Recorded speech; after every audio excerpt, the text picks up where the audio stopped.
Good morning, everyone. We're going to get started. Welcome to another day of Beyond the Northern Aegean Symposium. This morning, our session is entitled Building Networks of Trade and Communication.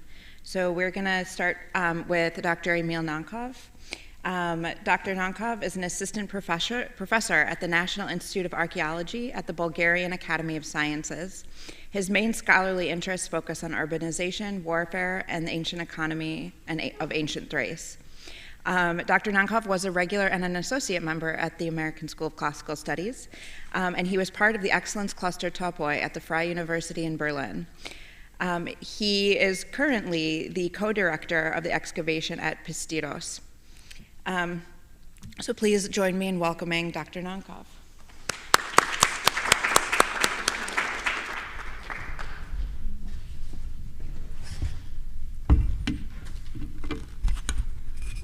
Good morning, everyone. Before I begin, I'd like to extend my gratitude to Professor Westcott for this wonderful opportunity. It's always great to be back in Athens, and I'd like to thank her for making this a great occasion and wonderful symposium.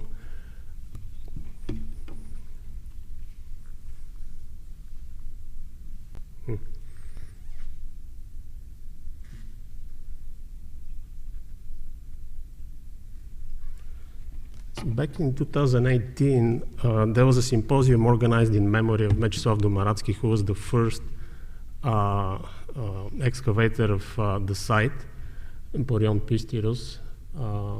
And in the course of this symposium, there was a paper by Nicolae Sharankov about a very interesting monument that he rediscovered. It was found much earlier in the course of the excavations, and Sharankov demonstrated that what we actually have is a boundary marker, a kind of artifact, a monument that you would come across normally in Greek sanctuaries from the classical period and beyond. So I was so surprised by this discovery or rediscovery that I wondered how many more clues we might have in terms of epigraphic and archaeological evidence from the site that has been excavated for now 35 years, just to check and see whether his hypothesis might be extended even further. So my talk today will be dedicated to such opportunities. So I would like to explore this and take it to the next level. But before I go into details, just a reminder for those of you who know little or know nothing about Pistiros. It's very centrally located in the western part of Upper Thrace Valley, and centrally positioned, nestled in between the Balkan Range to the north and the Rhodope to the south. Also, it's very well positioned in terms of international or interregional travel, being very much associated with what the Roman period would become Via Militaris or Via Diagonalis. And it's positioned on very close to the Maritsa or Hebros river. And this is just to give you an idea of the different excavation units or areas from the site that we've been excavating, as I mentioned earlier, for more than 3 decades now. Essentially, there are several compounds that have been isolated, and these are the names that you may come across in the specialized literature. Very often, Pistiros is referred to as veteran Aegiska Vodonica 1, right here, which is the fortified compound, and there's Aegiska Vodonica number 2, which is positioned significantly to the west, almost half a kilometer to the west, but it's still part of the same settlement. And there's another feature which has to do with the tumular burials. Tumulus number 1, which has been excavated but still unfinished. And this is the most famous discovery, which was by chance that took place in the mid-40s, actually before the site was discovered. And we have a Thracian tomb that is associated with that tumulus.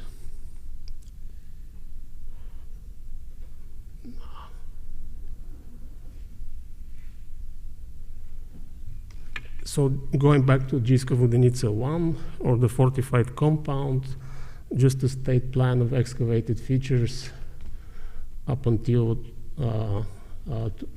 21, and this is an aerial view from the southeast going northwest. This is the east fortification wall with the gate, which was excavated in the late 80s, early 90s.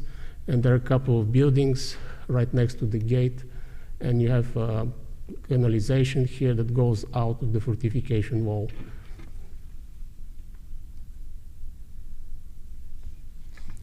That's another view from the northwest, just to get a sense of the topography.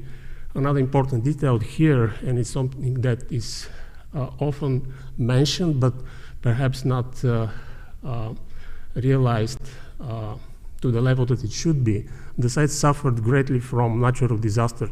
In terms of flooding, Marica River is very torrential. It could be in the springtime, and because it's positioned very close to the area, close to the mountainside. So the site, geomorphological surveys have demonstrated that a significant portion of the site has been actually destroyed by the river. So what we have is just a small sample of what is otherwise a much greater settlement.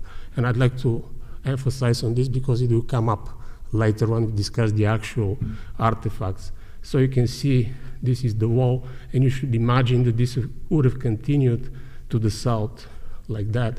And there's a sharp difference in terms of height here, the denivellation. There's between 5 and 10 meters. So it's a significant drop.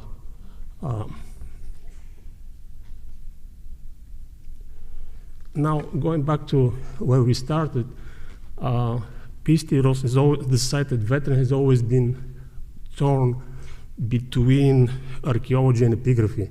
Right from the very beginning, the discovery of the major epigraphic documents have directed scholars' attention to the idea that it might have been ancient Pistiros, or Pistiros that's mentioned in the literary sources, at least in Herodotus and Stephanos of Byzantium. They talk about Spolis Pistiros located in the northern Aegean, but Stephanos, writing much later than Herodotus, describes there are two entities, a town and an emporion. So the discovery of all these monuments, the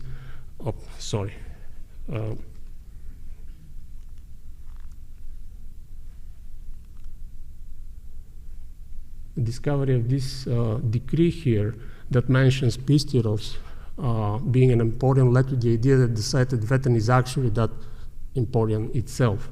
And in addition to the decree, we also have grave monuments, which led further support to the idea that Greeks actually settled there. And based on the lettering, these look quite early, at least late 5th, early 4th century BC. So you see the inscription here dated to the time just before and on the eve of the invasion of Philip II in Thrace.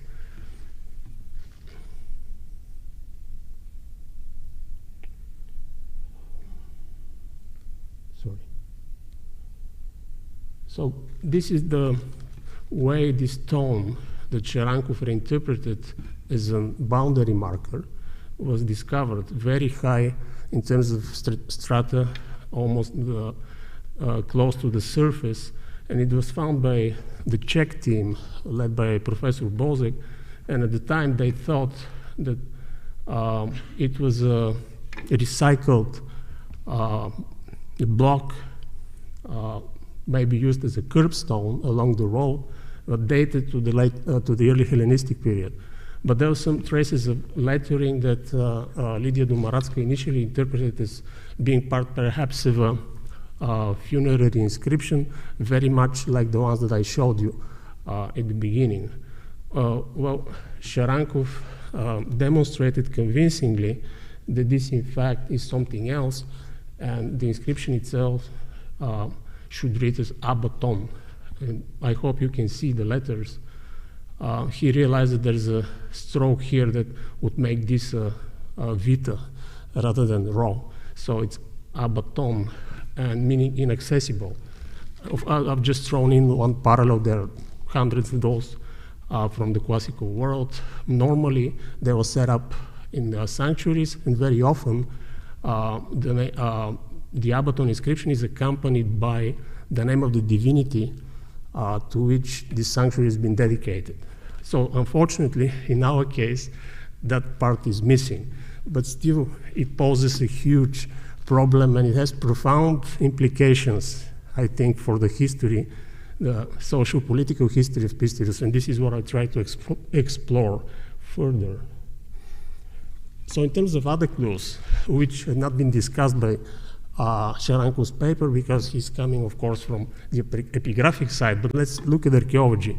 So Professor Bolzek, over the course of the Czech excavations at Pistiros, he discovered a number of interesting artifacts that he interpreted as being part of a large monumental building, and not necessarily a temple, but perhaps a smaller shrine somewhere in the fortified compound.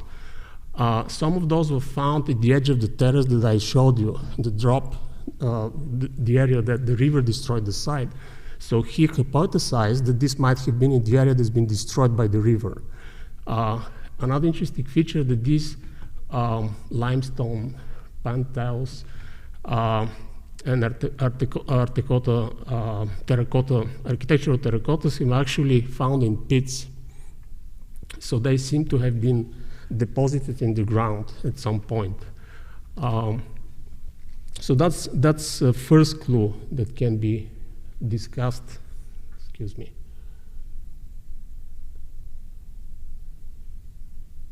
Another interesting point is that there are some blocks at the site that seem reused again, and they're not associated with the earlier phase of the settlement. This is one block that I'd like to talk about.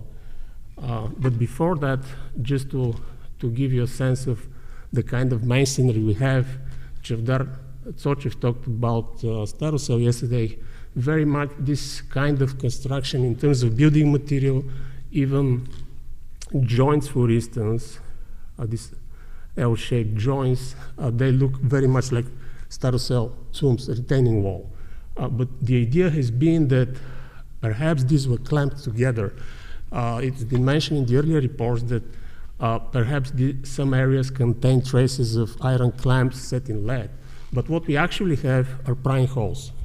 And as far as I know, at least I haven't discovered personally on the site, I haven't seen published example of two blocks clamped together. So in other words, we have a problem with this block, which obviously has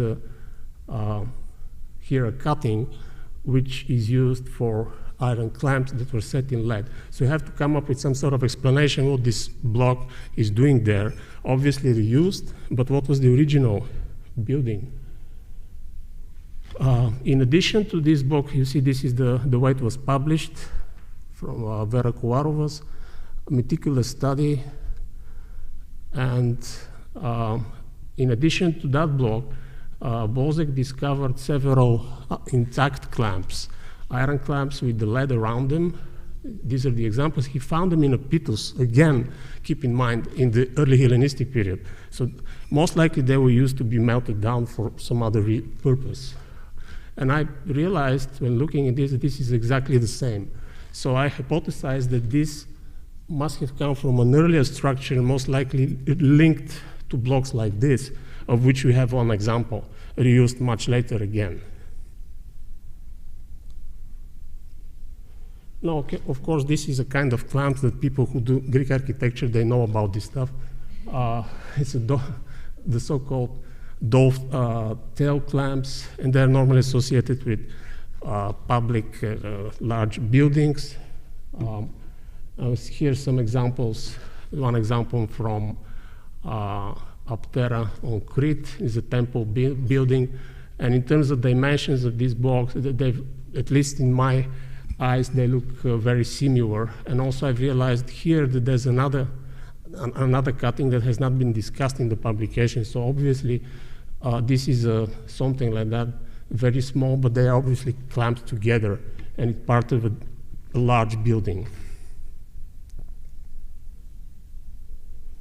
Now, looking for other epigraphic clues, there's another inscription from the area of Pistiros that's been unfortunately lost, and that talks about dedication of statues to certain individual with his brothers, and this was deposited in a sanctuary of Apollo. And these people were supposed to be crowned during each festival, panegyris. And it's been speculated at the time of publication, especially Mikhailov's corpus of Greek inscriptions, he hypothesized at that time, when this was published in the 60s, that this might have been Philippopolis, because simply he had no other candidate at that time. But Philippopolis is very far away from Pistiros, it's almost 35 kilometers. In fact, Botkum, the area where it was found, is much closer to Pistiros. And later on, it was picked up by Dumaratska, this idea that the Botkum inscription may refer, and actually these people that were honored in that sanctuary with the statue are associated with Pistiros. So, an interesting hypothesis that's already been published, by the way, that Peter Delev suggests that this unnamed individual is actually an Odrysian figure, Ketriporis, the son of Berisades, and his brothers. And then the issuing city was then Pistiros, and this decree was placed in its temenos, which would mean that the patron god was Apollo, if you assume that that was Pistiros. But perhaps the stone was brought to Botkum from the fortified house of the Odrysian ruler, perhaps Ketriporis, and the second copy of this decree was placed in the sanctuary itself, the sanctuary of Apollo, at the nearby Pistiros, for whose existence and possible location you already have some archaeological data. And this was actually expressed as a hypothesis put forward by Bravo and Hankovsky back in 1999. So I find this a really interesting coincidence. And then at that point, they did not discuss archaeological evidence, just epigraphic. Now, what else can we adduce? Of course, we have hundreds of graffiti, and 5 different types, and nothing surprising in terms of different kind of graffiti, and owners' names, dedication to deities, names on shirts, numerical notations, pictograms and signs. And back in '96, Dumaratska actually expressed the opinion that, noting that some graffiti with Apollo and AP, which are connected to the worship of Apollo. This has been expressed as an opinion, and she brought into discussion the Botkum inscription as well. Now, when I was looking for other possible clues, in 2013, in the last volume of Pistiros, the British team published an extensive report of a very interesting deposit of animal bones, which was discovered right here. This is just a couple of hundred meters away from the east gate, deposited in a very deep well or a shaft, almost 2 meters deep. And it was full of animal bones and a few ceramic fragments, and there's an amphora right there. So what Stalibras noticed, that she estimated the minimum number of animals, 22, predominantly of cattle. There were cut marks on the bones, and she estimated that the quantity of meat would be beyond 3 tons. And the osteological analysis showed that it was perhaps a public event of sacrifice taking place over several days, during which meat, mainly from cattle, was prepared and consumed and deposited at a single go. So perhaps this is an opportunity for us to explore this even further and see what was actually the context within which this event has appeared. And of course, we have this spectacular hydria from Cerveteri, dating from late 6th century BC, that has demonstrated different stages through which Greek sacrifice goes through. And from killing of the animal, and then cooking of meat, and roasting of the entrails, and so forth. So what I'd like to discuss further are the appearance of two items on that scene, the meat hook and the cooking supports, like this right here, and there's this huge cauldron within which the meat is boiled, these two items here. And it turns out that we have evidence of those in Pistiros that have not been really talked about. These are two of those that were found. One of them is published by Dumaratsky in the late 90s. This is from Olentus, just to give you a sense of a comparison. This is from Thessaly, from Chaos, early Hellenistic town, and this is from northern Bulgaria. There's another example. Now, in terms of the cooking supports, there's been a huge problem with the identification in the literature, but right now it's been a common agreement that these are actually type of items supporting vessels as opposed to items that have to do something with metallurgy, which was one of the first ideas. So in Pistiros, they were interpreted in terms of the old paradigm. In Katincharova's paper, she talked about the possibility that these were related to metallurgy rather than being cooking supports.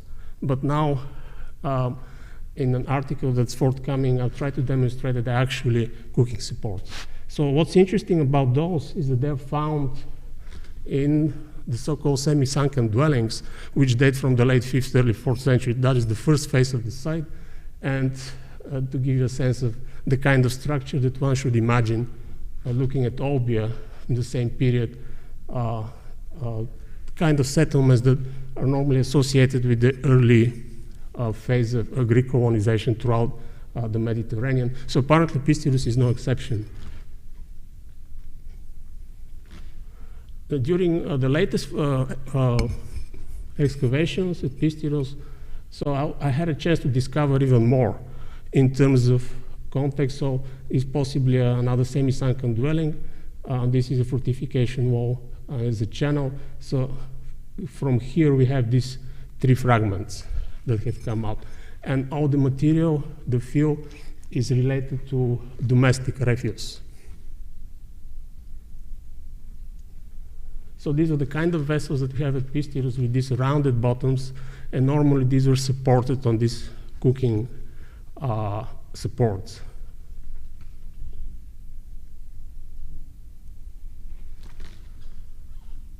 Here's another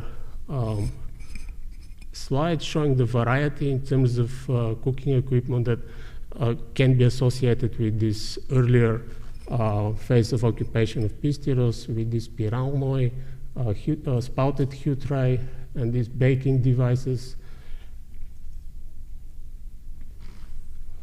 Now, the latest clue came after a geophysical survey that we conducted 2 years ago with our colleagues from Brno University. Managed to survey extensive areas around Pistiros, here marked in red, of 24 hectares with a magnetometer. And interesting anomalies that we came across, and one of those is situated right here west of Pistiros. As I mentioned at the beginning, that's the so-called Aegean Vodenica number 2. And our colleagues directed their attention to this feature, which they think is from anthropogenic activity, and there's most likely a building or platform with very significant dimensions, 40 by 30 meters roughly, oriented northeast, southwest. Of course, we need excavations to see what this is all about, but it's an interesting indication. Looking for parallels just from the geophysical survey, it's very striking to my mind that in Krstovic, in south central Bulgaria, we have already information about the existence of a Greek temple with two phases from late 5th century BC. It started off with a kind of tetrapyrgion succeeded by a podium or a temenos, within which there was a temple building, and these are the remnants from that building. We have Ionic bases, capitals, and antefixes, palmetai, and gorgos.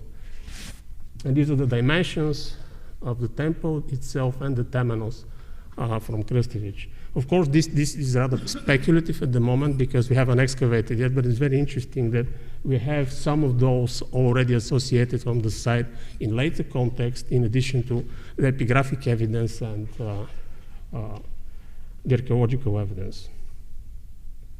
And just to summarize the conclusions, so the boundary stone identified by Nicolae Sharankov date from the 4th century BC, the early decades, provides epigraphic evidence for the existence of a Greek temenos. Second, architectural spolia from classical buildings reused in Hellenistic structures at the site. Architectural terracottas and stone roof tiles may also be indicative of the existence of monumental stone architecture from the classical period. Osteological analysis of animal bone deposit found extramuros testified to the ritual consumption of large quantities of meat, mostly cattle, within a short period of time, which was one-time deposit from the late 5th century BC. This is based on the finds. It is probably a part of the religious festivities associated with the worship of Apollo in the context of the annual panegyris mentioned in the so-called Batkun inscription. Some graffiti on pottery from the site point to the hypothesis that one of the deities worshipped by the Greek population at Pistiros was Apollo. The results of the recent geophysical survey conducted in the vicinity of Pistiros may contain vital clues, an unexpected opportunity to validate the hypothesis for the existence of a Greek temenos and or a temple located extramuros.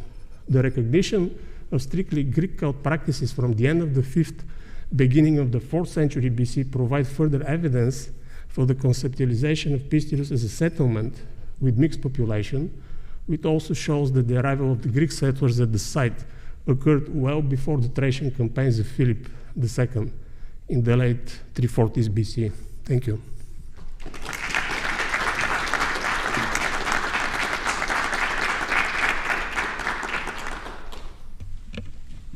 Okay, we have time for questions.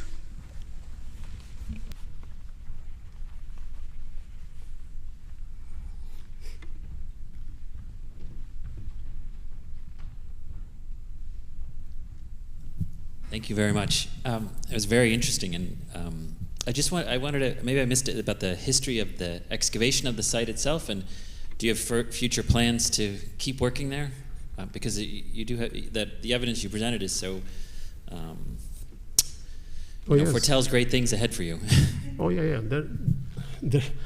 There is a lot of things to be done, not only in terms of the fortified compound, which has been excavated for many decades. There's a lot of material that needs to be published from the old excavations, in addition to the material that we keep excavating every season. And in terms of this area west of the fortified kernel, there's also other opportunities there to continue. And last year we started even excavating to the north of the fortification wall and west from that pit with the bones. And the results demonstrate that they were actually occupying that area as well. And it's interesting that it, again, dates to the first phase. That is to say, it's probably related to that early presence. And it was very interesting that we had no evidence of Hellenistic material there. And also it gave us an idea about how difficult was, how tragic the fate of this site was, because we found evidence even from the Roman times and the 11th century AD from the medieval period. And we also have some evidence from the late Neolithic, but these are all without any significant architectural remains. This is just small finds and mainly pottery. And another factor that affected the history of excavation and the way we understand the site is the fact that during the late 80s, there was an attempt to turn this part of the river bank into a field for vineyards. So they were pulling up soil from the strata on top. And this is how they came across the fortification wall, because there are huge blocks and they started breaking off the machines. So that's another thing in addition to the natural disasters brought in by the river. It's something that we need to tackle with, but again, there's a lot to be excavated and of course published.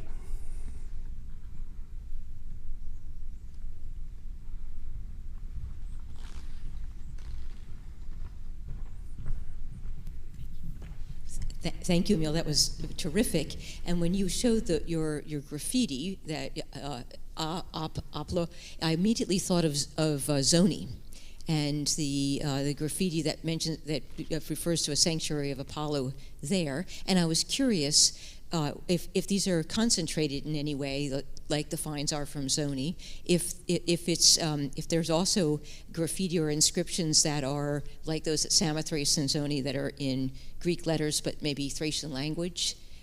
This is kind of a very exciting possible parallel. Yeah, this is one of the strengths of evidence we have, and as we know, we expect a corpus, the publication of all this graffiti from Lydia Dumaratska, and she's published over the years a number of important articles, hundreds of graffiti. Of course, we have Thracian names. She's attested a number of those, like Sutis and Spokis and so forth. But it's difficult to infuse just one letter, of course.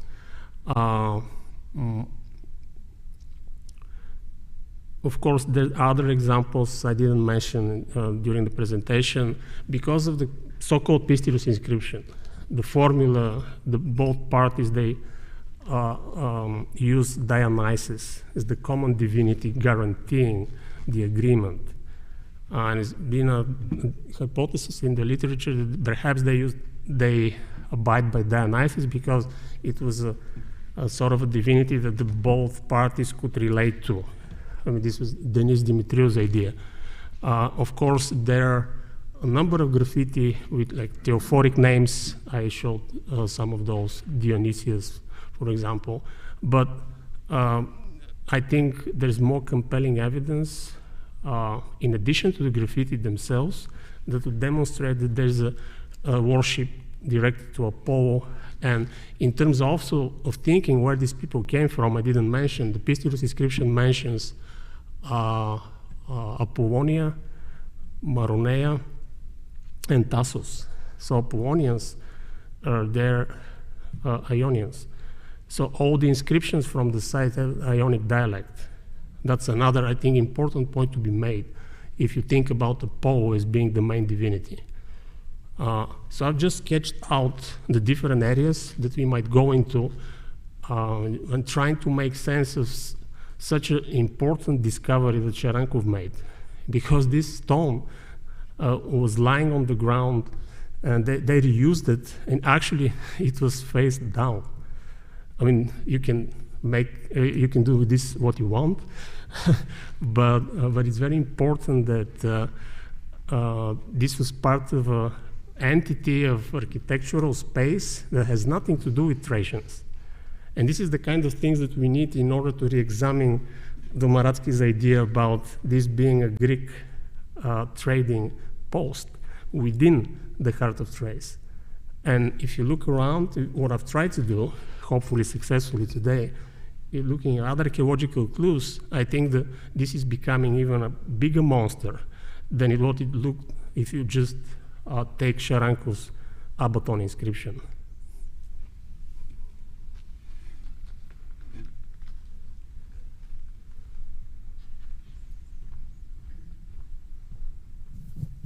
Thank you so much. I really enjoyed your presentation, putting together all these evidences. And so, as I understand, you're suggesting that Apollo and other divinities were worshipped at this site, at least goes back to classical period. And so is there any evidence that for post-Greek and Hellenistic period of worship of such deities in the site or neighborhood? Yeah, thank you for the question. This is a great point. I should have emphasized on this. It's interesting that the chronology is clear. Looking at the letters and looking at deposits, it's definitely late 5th, early 4th.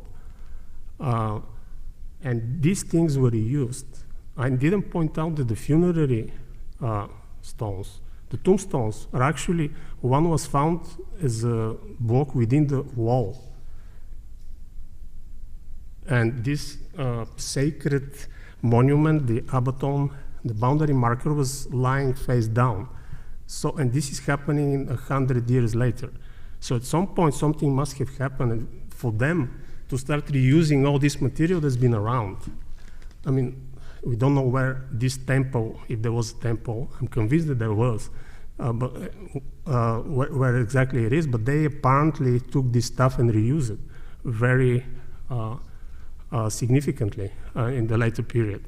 But to answer your question, in terms of actual archaeological evidence, it's difficult to say what kind of worship took place in the Hellenistic period.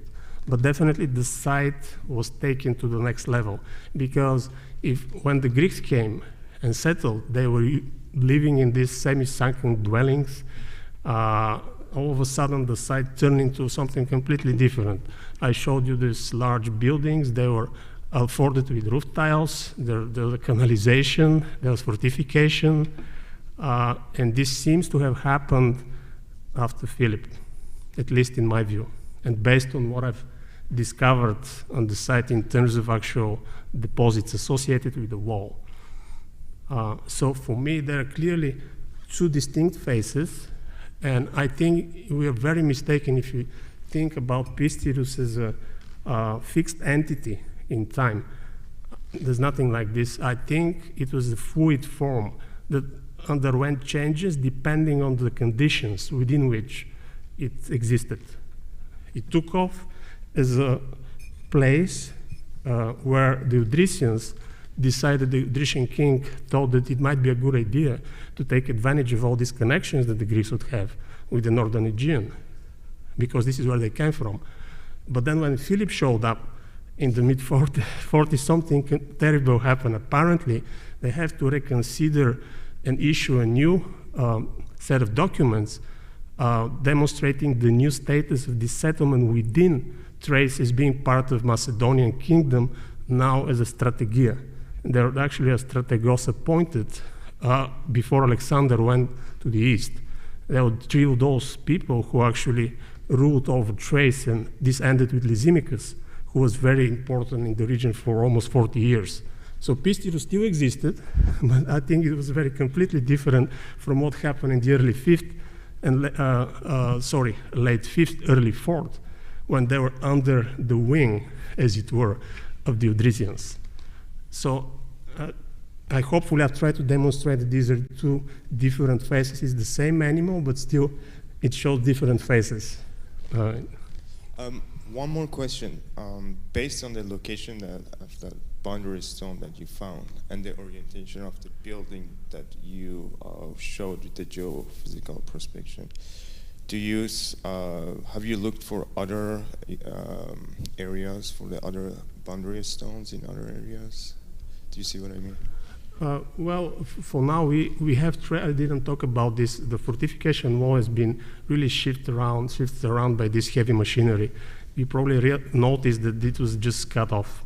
The area that I excavated, I started at the area where they just destroyed the wall, and the stones were just lying around. And there's a terrace of the river to the west that is heavily overgrown, but it's filled with stones from Ashwa blocks of different sizes that Professor Bose carefully documented in the late 90s. And he had the idea that that's part of the fortification wall. So we still need to really understand this better and possibly even find other clues in terms of what you just mentioned as a possibility. But at the time, we had no concrete evidence. Thank you so much. Thank you so much, Dr. Nankov. All right, we have to move on.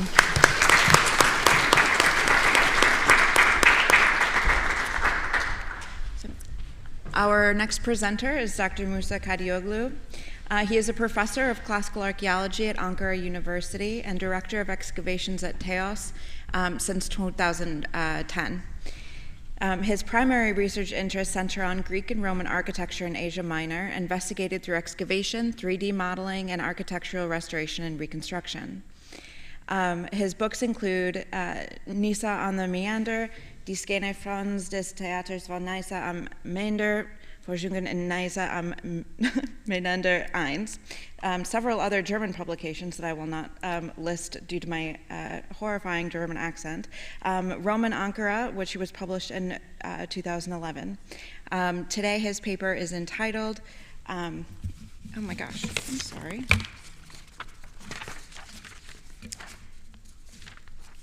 Roads and Bridges in the Black Sea region. Welcome.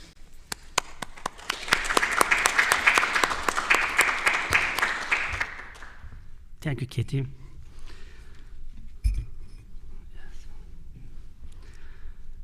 First of all, on behalf of Turkish nation, I would like to sincerely thank to the countries and their rescue teams that have come to the aid of the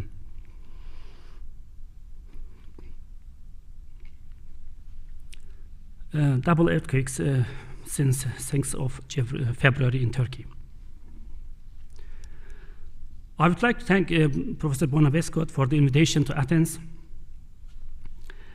and to the architectural interactions across northern Greece, Macedonia, Thrace, and Pontic region in the late Classic and Hellenistic periods, and for the organization IVCHAN.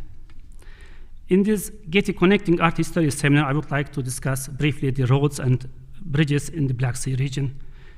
That is the southern coast of the Black Sea in the ancient regions, Bithynia, Paphlagonia, and Pontus.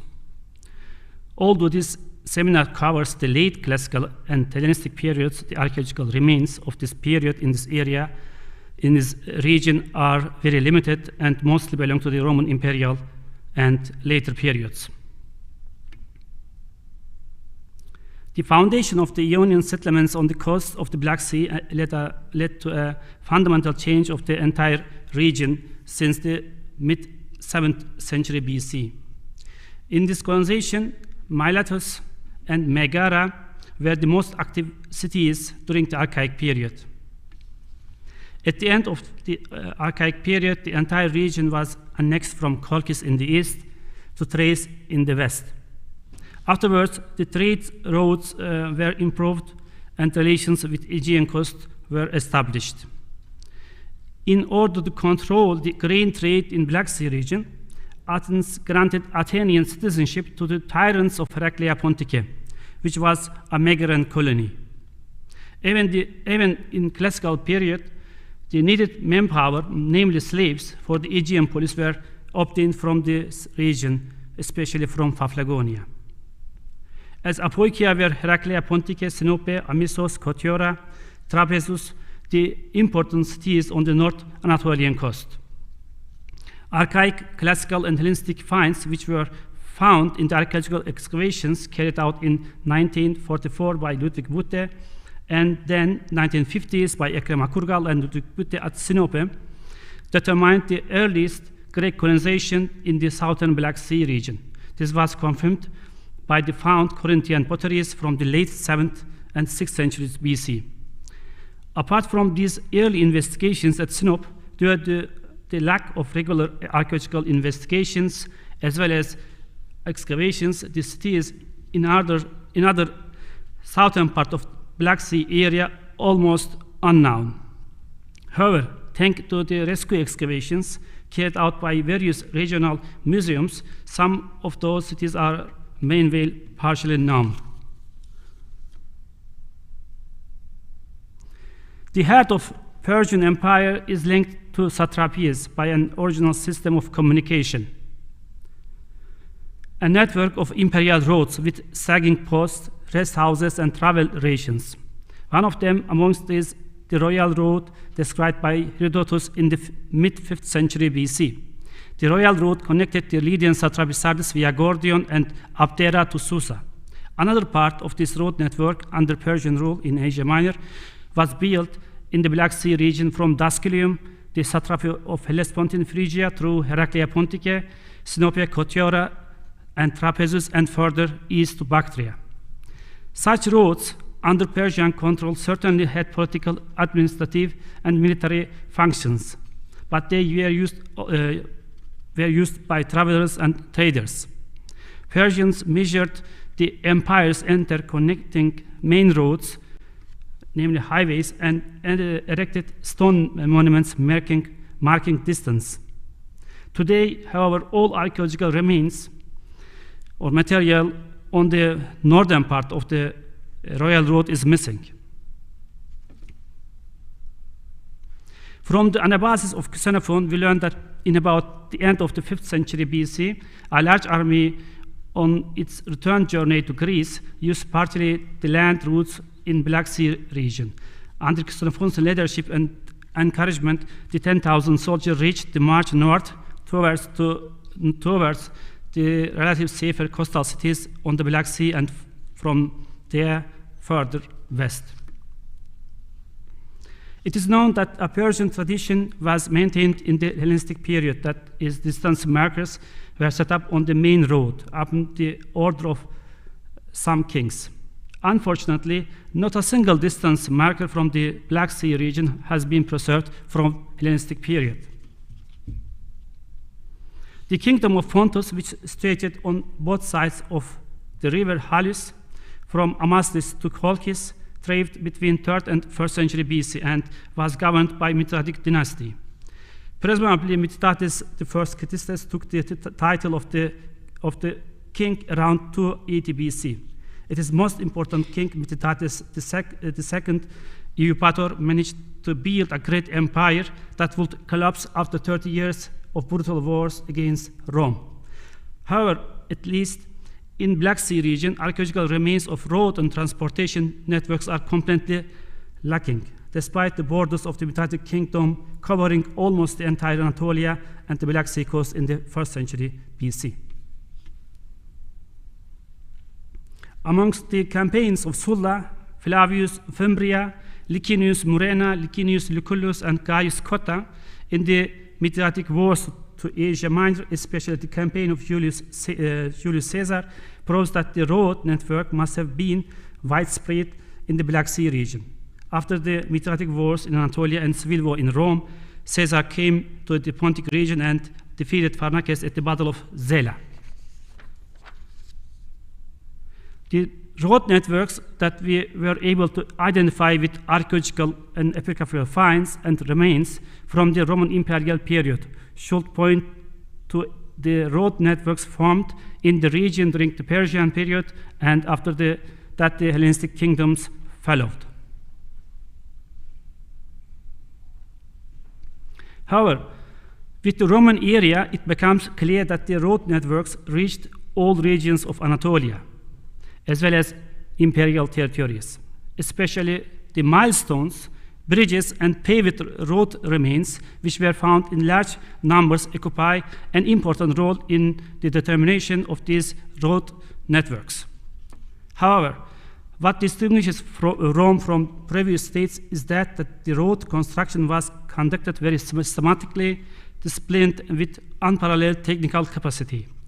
What lay behind it was the wish to control and maintain authority over the territory annexed by Rome. Therefore, the roads, milestones, and bridges erected on them should be considered elements symbolizing their sovereignty and authority. Highways were built to facilitate the transit of military troops as well as the commercial flow. On the other hand, secondary roads allowed the central authority to exercise its hegemony over the settlements. Such a dense road network left almost no spot inaccessible by the central administration. The Roman network in the 2nd century BC was reached to Byzantium by the Via Egnatia, which led from Rome to Brindisi, as well as by a short Adriatic Sea road from Brindisi to Dyrrhachium, and by the Via Egnatia from Dyrrhachium to Byzantium. Another main road, namely the Via Militaris or Via Diagonalis, connected the Balkans with Byzantium. After crossing the Bosporus, the main roads began in Chalcedon, today Kadıköy, in Asia Minor. According to maps by David French, 2 roads led east from Chalcedon. The main road was the Pilgrims Road. This is P1, this is the red one. From Chalcedon via Nicomedia, Nicaea, Heliopolis, Ancyra, Tyana, Tarsus, and ended in Antioch. Another main road to the east inland, the Black Sea coast, leads from Nicomedia, number F2, via Prusias at Hippium, Claudiopolis, Pompeiapolis, to Neo Caesarea.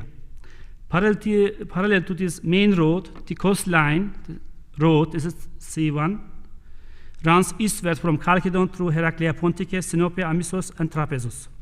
These roads, which run almost parallel from west to east, were connected by intermediate roads, each accompanied by a river, such as Philisis, Sangarios, Hippios, Pileus, Halys, Iris, Lycos, and Melanthos on the north-south axis, thus linking the cities on the coast with those inland. We owe to David French the maps of the Roman road system in Anatolia. He had a great part in the understanding of the ancient road network in Turkey, categorized the Roman period roads in Anatolia as highway, roadway, and trackway. Highways and roadways have the common feature of pavement layer. The difference between them is their weights being over or under 3.25 meters. Now I would like to move my talk to the bridges. Here I will discuss some imperial bridges on main and intermediate roads on the Black Sea region. We don't have any Hellenistic or classical remains of the roads or bridges. There are 2,421 bridges or bridge remains registered as cultural monuments in the archives of the Ministry of Culture in Turkey. Of this, 255 are Roman bridges. You can see all in the map of the bridges, a lot of. I show here only 4 bridges from west to east. The first one is Kutluca Stone Bridge, Taş Köprü. Taş Köprü, Taş is stone, bridge is köprü, Taş Köprü is stone bridge, is always named stone bridge in Turkey, almost. The Roman stone bridge, Kutluca Bridge 1, which connects the east and west sides of Göksu stream, is served as a connection from the north shore of the Gulf of Nicomedia to the Black Sea, especially Şile and Agva. In Ottoman times, the name Taş Köprü, Stone Bridge, is given to the entire district. It was used from Roman imperial period until the mid-20th century, when the new bridge was built. Probably this road was hinted at in the Tabula Peutingeriana, but not executed. From Nicomedia points a village 70 direction Artene, a predecessor settlement of Şile. Taş Köprü lies 21 kilometers northwest as the crow flies of Nicomedia, so that one can assume a road station at the bridge. The bridge without cutwaters on the upstream side measures 4.90 meters wide and 22 meters long, is well preserved, and has been restored in recent years with the addition of ugly stone balustrades. You can see here. The large central arch of 5-arch stone bridge was built over the Fisilis stream, modern Göksu Çayı, following through a deep gorge. The river valley was completely crossed by 2 arches joining the central arch from the east and west sides. The bridge was built with large rectangular cut stone blocks, and since it was damaged over time, the triangular gaps between the arches were repaired with smaller rectangular stone using lime mortar. Like the following bridge on the road connecting Prussia's Etipium with the Black Sea coast, the stone bridge in Kutluca must have been built during the road building activities of the Flavian period. Originally, the cut stone blocks, with or without mortar, and the connection details of the bridge walls generally point out to the 1st century BC and 1st century AD in Roman Anatolia.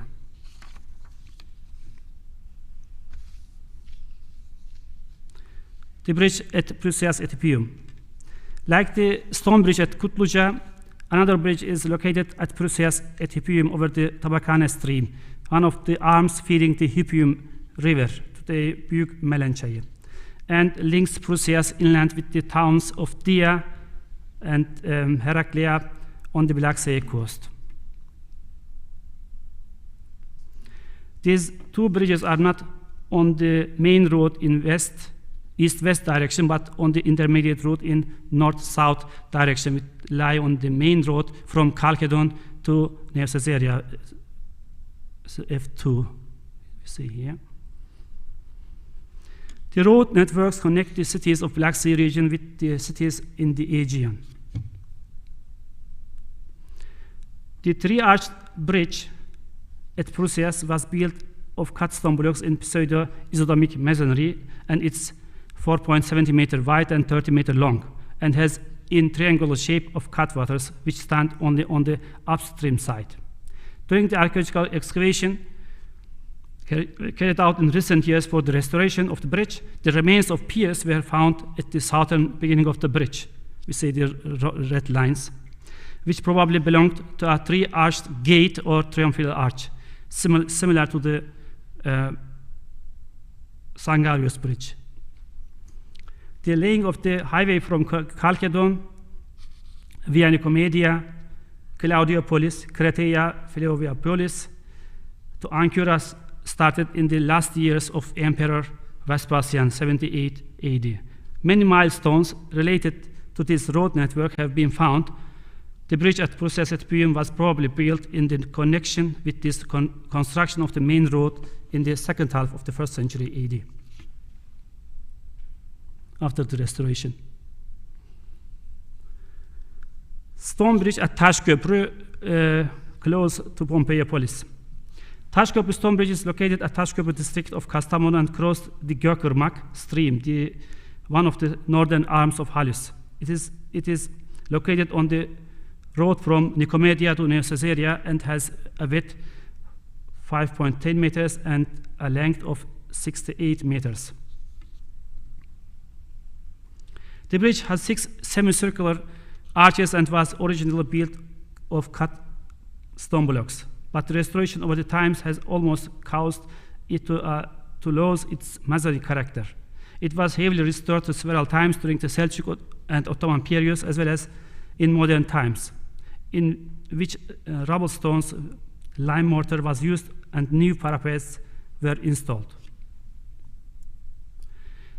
The sequence of the arches, which decrease from the center to both edges, is different. Moreover, the triangular shaped cutwaters on the upstream side are quite large and uncommon for the imperial period.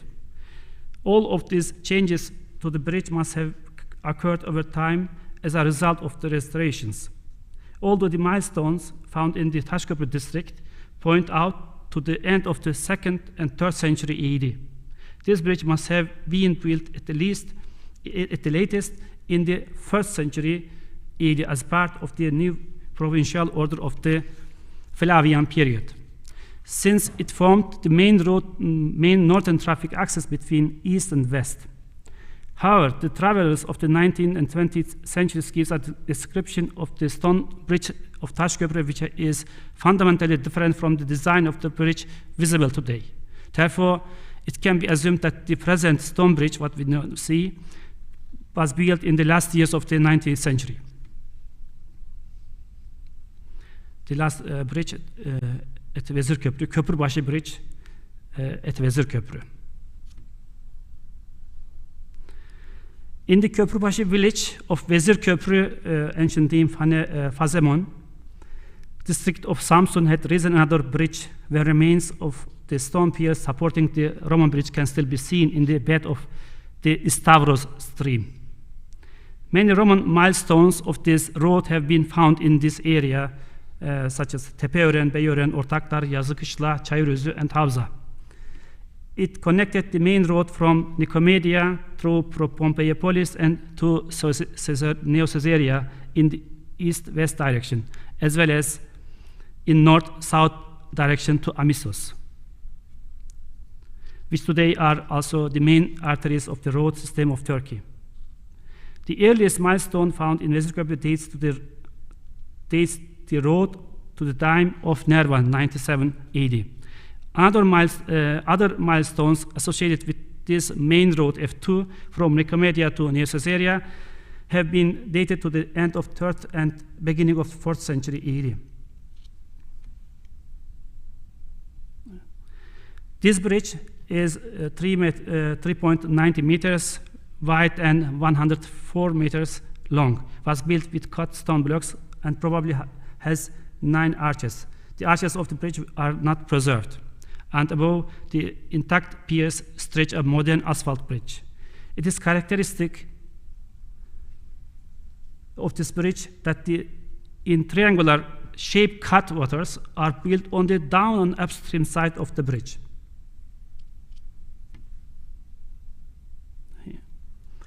I hope that we will soon learn more about the archaeology of the region with the increasing research and excavation in this region by researchers at the universities new established in the Black Sea region.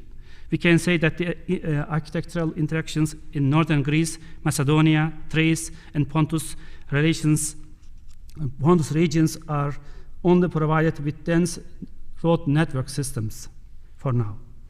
The bridges in this region do not differ from those in the Aegean, northern Greece, Macedonia, and Thrace in terms of their construction and the materials used. Thank you very much.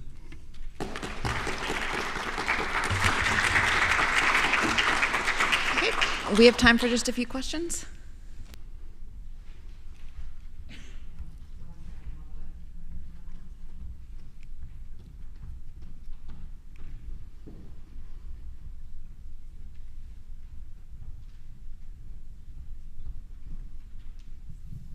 Thank you so much, Musa, for putting together this rich evidence and presenting it in such a nice and clear way.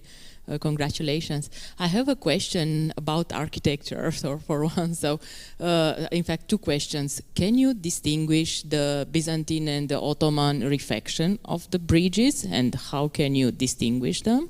And the second question, would you think about systems of earthquake-resistant structures for these bridges? So, you know, seismic architecture or seismic-resistant architecture. So the first question, actually, we don't, it is not easy to distinguish the piers or the phases on the bridges. If we see, I show the first one. This is Byzantine bridge, the cover page here. This is close to the Vezir Köprü bridge. It is from the 13th, 14th century AD. If we use, you see the masonry art, it differs with tiles, then we can maybe distinguish it. And then the form of the arches, the Ottoman period, they use not true arch, they use, how can I say? Pointed arch, and then we can distinguish this. Otherwise, maybe we can see the cutwaters in Ottoman time is very high and very big in comparison with the Romans. And but it is not always too easy, because the connections, the roads and the bridges were always used through the centuries. And the second question was? About earthquakes. How did they make them in order to be stable during earthquakes? They repair always. I mean, the earthquakes damaged always the bridges and the roads, and then they renew this always. We can see maybe only this if the masonry art or the lime mortar was changed, then we can see this, but it is not too easy. Thank you. Yeah, welcome. Perfect. Yeah. Thank you so much for this wonderful overview, Musa. I'm wondering, are there accounts of early travelers that have documented these bridges? Is there any early traveler account that speaks about the evidence and they're taking an interest in this kind of evidence alongside many other things? Yes, of course. I mean, the early travelers mean 19th, 20th, yes, especially for the Tashkent Bridge in Pompeiipolis. They give a big account for the bridge, and then if we compare what they mentioned, it is not comparable with this station, with this bridge. And then we have actually a lot of mention by the travelers on the bridges, if they are visible at the time, and we can use this.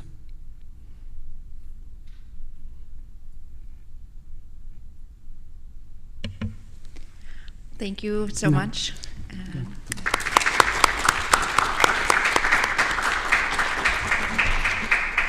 We will move on to our final paper of the session, given by Dr. Natalia Toma. Dr. Toma is a postdoc fellow at the Department of Natural Sciences of the German Archaeological Institute. She is currently engaged in archaeological fieldwork at Miletus in Turkey. Her interdisciplinary research is characterized by a monument-based approach which centers on urbanism and architecture of the Mediterranean, architectural decoration with a focus on stoneworking techniques, archaeometry, in particular the provenience of white marble, and the archaeology of the Pontic region. Today, her paper is entitled From Expedient Quarrying to Itinerant Architecture, the Hellenistic Marble Distribution Between the Aegean and the Black Sea. Welcome. Oh, of course.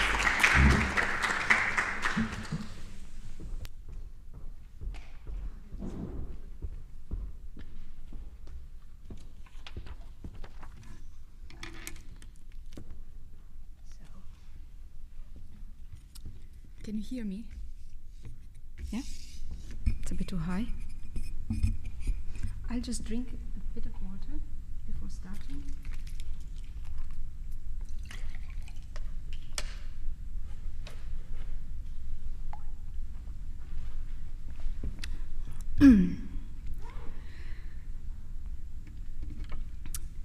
Good morning, everybody.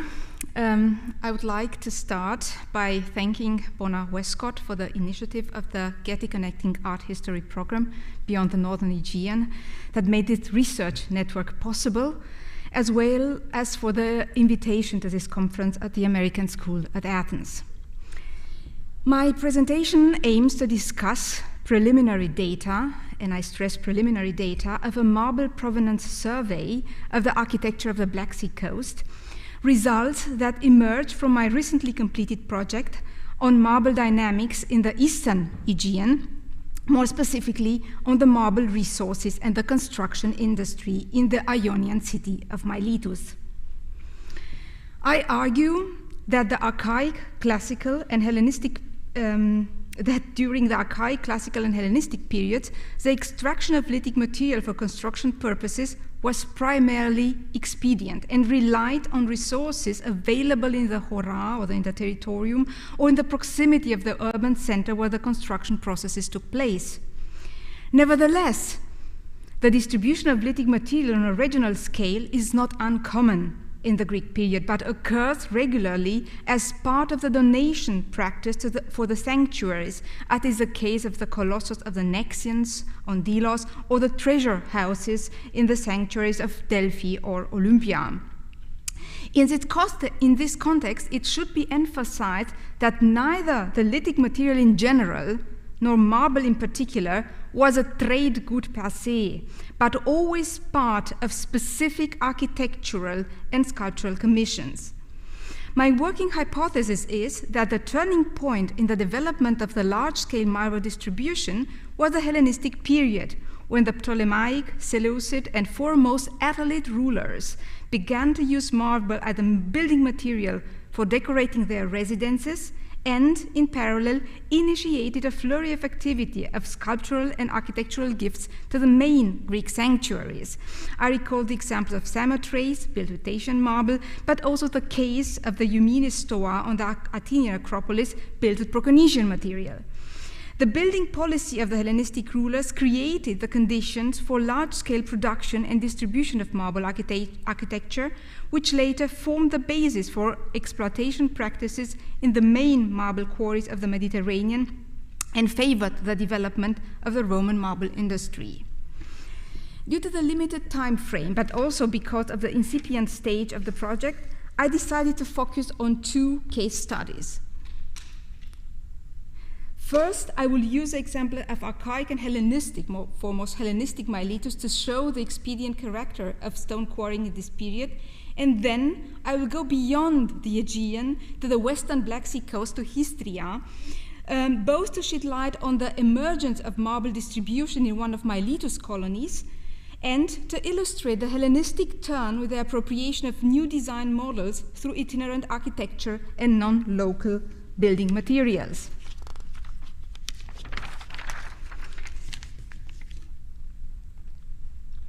Miletus, a city that does not require a detailed introduction for most of you, has been the focus of my research in the last 5 years.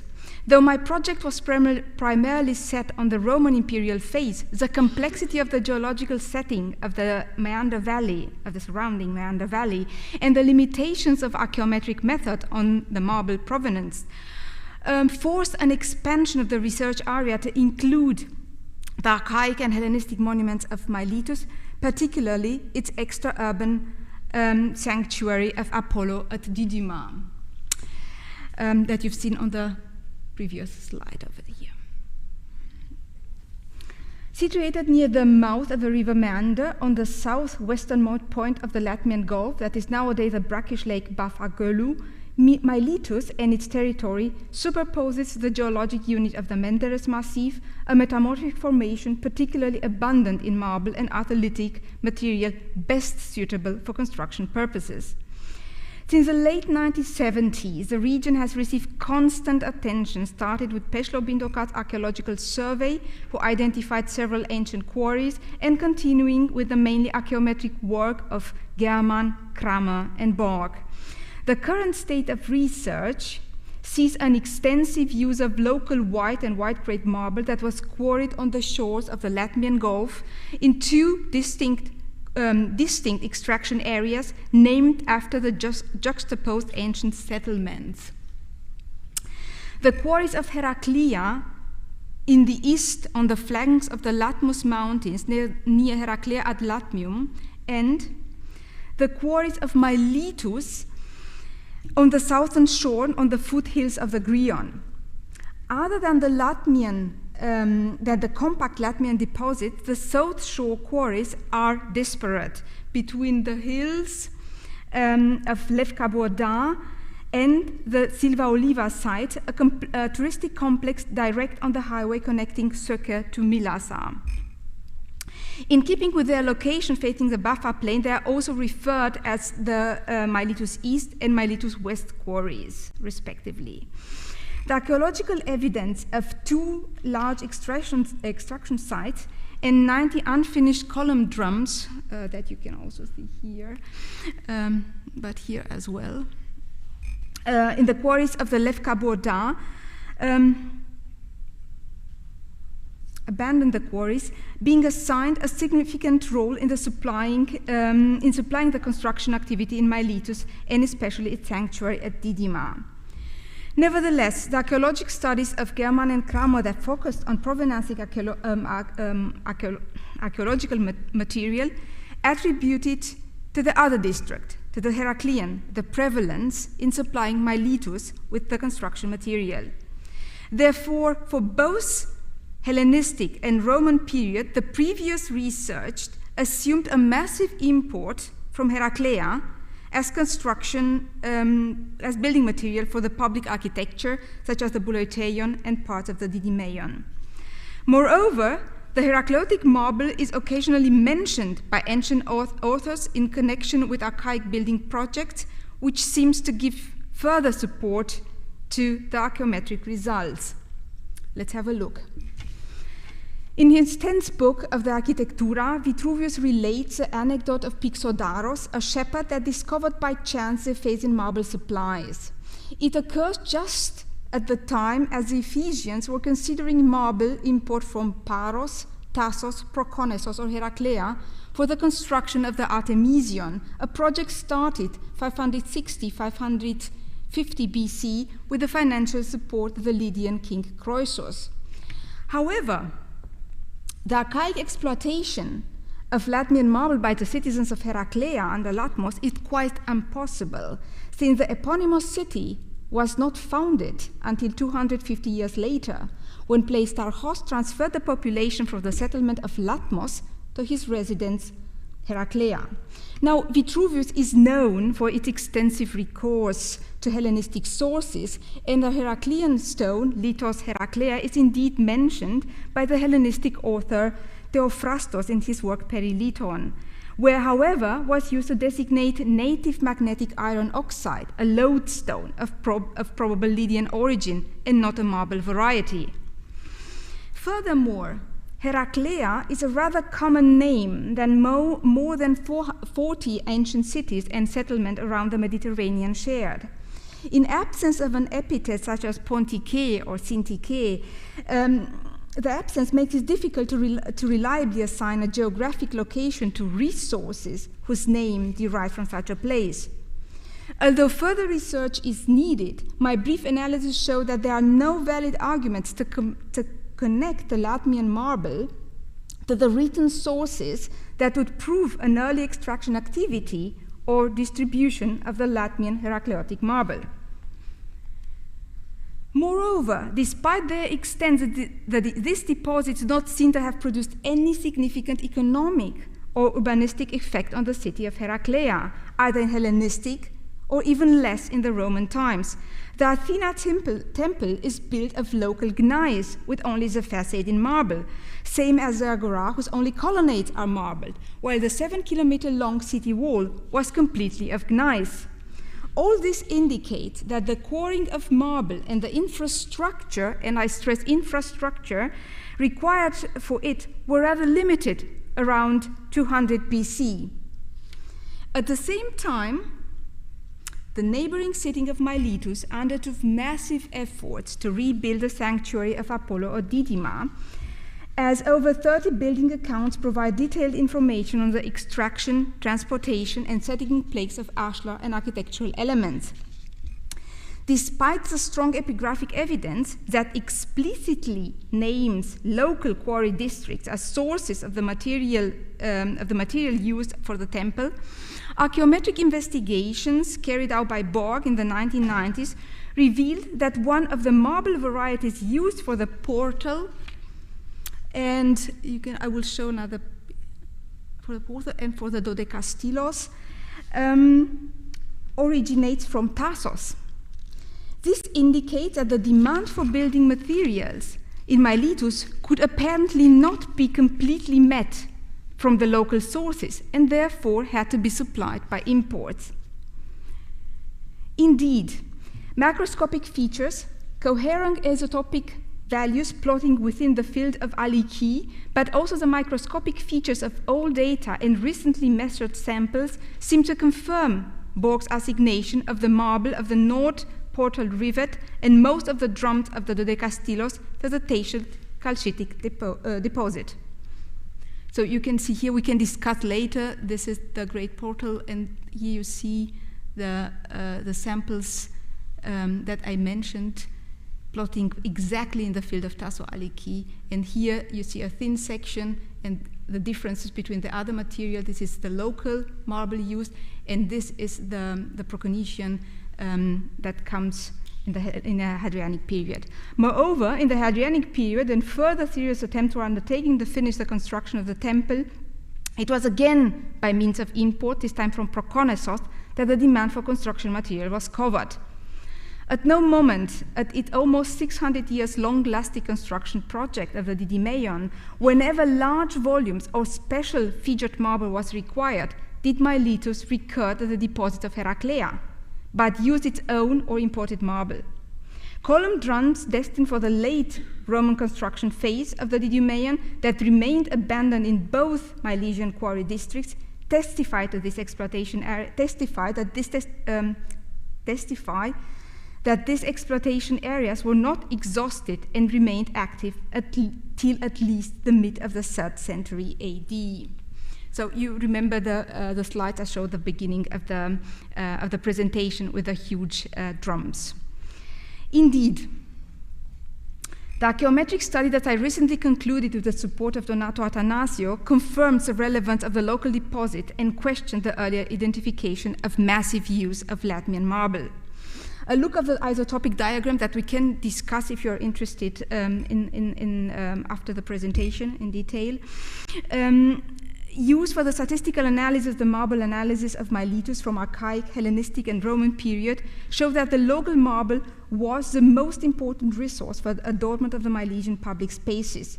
Throughout its history, including the Roman phase, Miletus behaved self-sufficiently in terms of supply of building material, with the sole exception of the extra-urban sanctuary at Didyma. Nevertheless, and that is something, the recent edition of the Didymaion building accounts by Sebastian Prignitz does not fully sustain the archaeometric results. But this is a huge topic, and if you're interested, we can discuss it maybe in detail in private. So, even though the archaeometric evidence regarding the import of Thasian marble is extremely coherent, this is not supported by the epigraphy. So we have two different fields of archaeology, archaeometry and epigraphy, that actually contradict each other. Yeah? But it's for my topic, it's not yet extremely relevant. Both would actually go. Now, let's move beyond the northern Aegean to Histria, to a late 7th century BC foundation of Miletus on the Black Sea coast.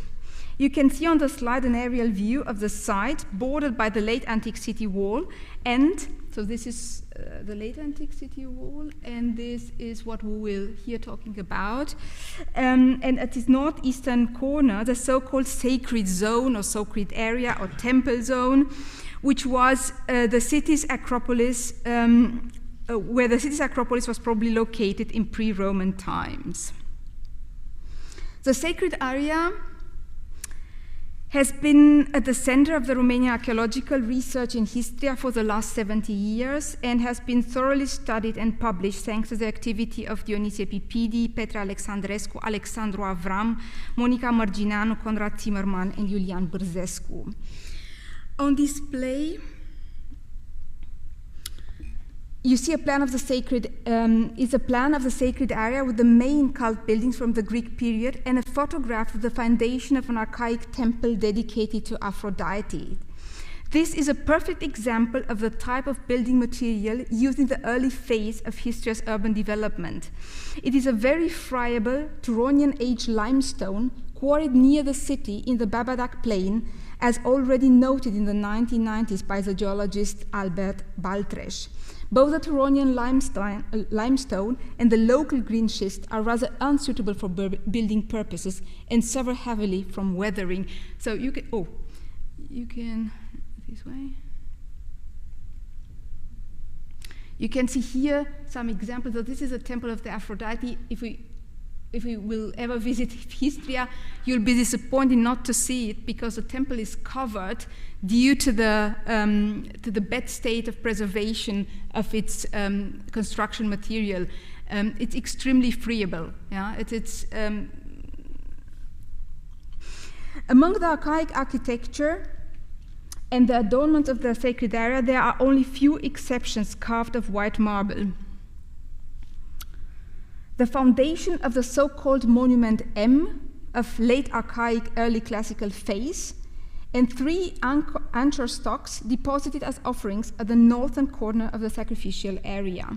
So you see here the monument M, which is actually covered by a late Roman Byzantine basilica. This is a monument M, a monument whose function cannot be identified, cannot be detected. Monument M is a cult building of unknown function, of which only its oblong foundation with a length of about 10 meters and a reconstructed width of about 6.50 meters is preserved. It lies directly on the bedrock and is orientated approximately in a north-south direction, as it is a case of all archaic monuments of Histria. Its wall measures up to 65-70 centimeters in thickness and consists mostly of irregular chunks of marble with no visible tool traces. It will be difficult to see it. When I visited it, it was everything overgrown by vegetation, and you can see here that is a monument, that are its walls, and here you see the chunks. You know, it's just not blocks. It's just, yeah, chunks of marble. I don't know. It's really here very difficult to size, but actually quite good to see that they are just irregular stones. Avram advanced the hypothesis of reused material from an early small architecture, maybe an altar, that was deliberately profaned or destroyed. Băsescu mentioned in a private discussion a possible fire as a cause of the stone damage. Both interpretations are speculative. Crushing construction suitable ashlar blocks to reuse them for another destruction is a contradiction per se, and therefore not plausible. On the other hand, fire strongly weakens the structure of marble, makes it friable, exposing its crystals. The actual preservation state of the marble used for the monument M does not sustain this explanation. The isotopic analysis of the material plotted on the diagram as green triangle indicates the provenance from the dolomitic quarries of Tassos Vati, an origin that is also supported by the microscopic features of the samples. My interpretation, and I want to discuss this with you, that this irregular stone material must have traveled probably as ballast in one of the many ships engaged in good exchange between the northern Aegean and the Black Sea in the 6th century BC, and was disposed in Histria, where it was subsequently used for construction purposes. The 3 anchor votives are probably of Cycladic origin and attest to the same kind of trade activity between the Aegean and the Black Coast, and to the same pattern of traveling marble along with trade goods. So you can see here that this is a small kouros, and is also of Parian marble. The other monument that I want to bring to your attention contrasts chromatically strong with the previous examples. It is a group of 2 pedestals of votive statues and 2 honorary monuments made of dark gray stone, described in the archaeological literature and in the epigraphic corpora as black marble. They have been studied by Florina Barai-Băsescu, who collected further examples from Panticapaion, Olbia, and Phanagorea on the northern coast of the Pontic region, and demonstrated that dark Rhaetic material as support for statues and inscriptions was part of a regional phenomenon expanding through the 4th and 3rd century BC.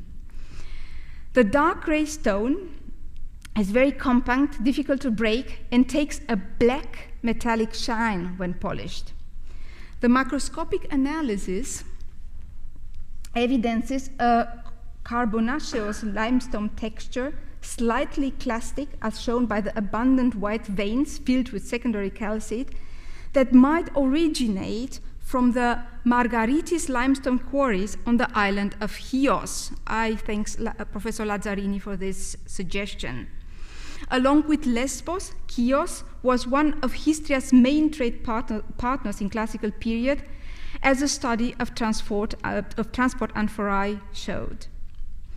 Apart from its origin, which can be traced with certainty along the Aegean trade route, the main question is the meaning behind the choice of this visually striking material. Considering its regional distribution and the fact that the Greek colonies on the Black Sea coast established and developed trade and cultural contacts with the Getae and the Scythian hinterland, where toroietics was an important form of artistic expression, the use of dark gray stone can be interpreted as an imitation or a substitution for metal. Maybe we can discuss with Anka about this, she knows better. My last example, which most of you are already very familiar with, is the Histrian temple of Theos Megas, a Doric marble architecture dedicated to the Samothracian gods by a certain Pisistratos, a citizen of Tarsos. The paleographic features of the inscription carved on its architrave indicate a construction date around the mid of the 3rd century BC, a chronology that is consistent with the detailed architectural study of Monica Marginanu, who reconstructed the design of the temple and observed the recourse to Pergamenian models, as she called it. The erection of the temple occurred during the reconstruction phase of the sacred area of Histria following its destruction by Lysimachos 313 during the punishment campaign of the Greek Black Sea police, a phase characterized by the introduction of new materials and new architectural designs. Both the Theos Mega temple and one other temple architecture of same Doric order, named Temple X, emerged in an architectonic context that was previously dominated by Ionic models. And they are both built of massive marble that was specifically used only for facades, while the remaining structure was probably erected of local lithic material. Of the Temple of Theos Megas, the Temple of Theos Megas was already the subject of archaeometric study in the 90s when Pensia measured the oxygen-carbon isotopic signature and compared them with a database of ancient quarries of Norman Herz, which was considered at the time the standard reference. The results of the statistical analysis were published together with a graph by Maria Alexandrescu Vianu in her monograph on the sculpture of Histria, showing that the marble architecture of the temple originated from Proconnesos.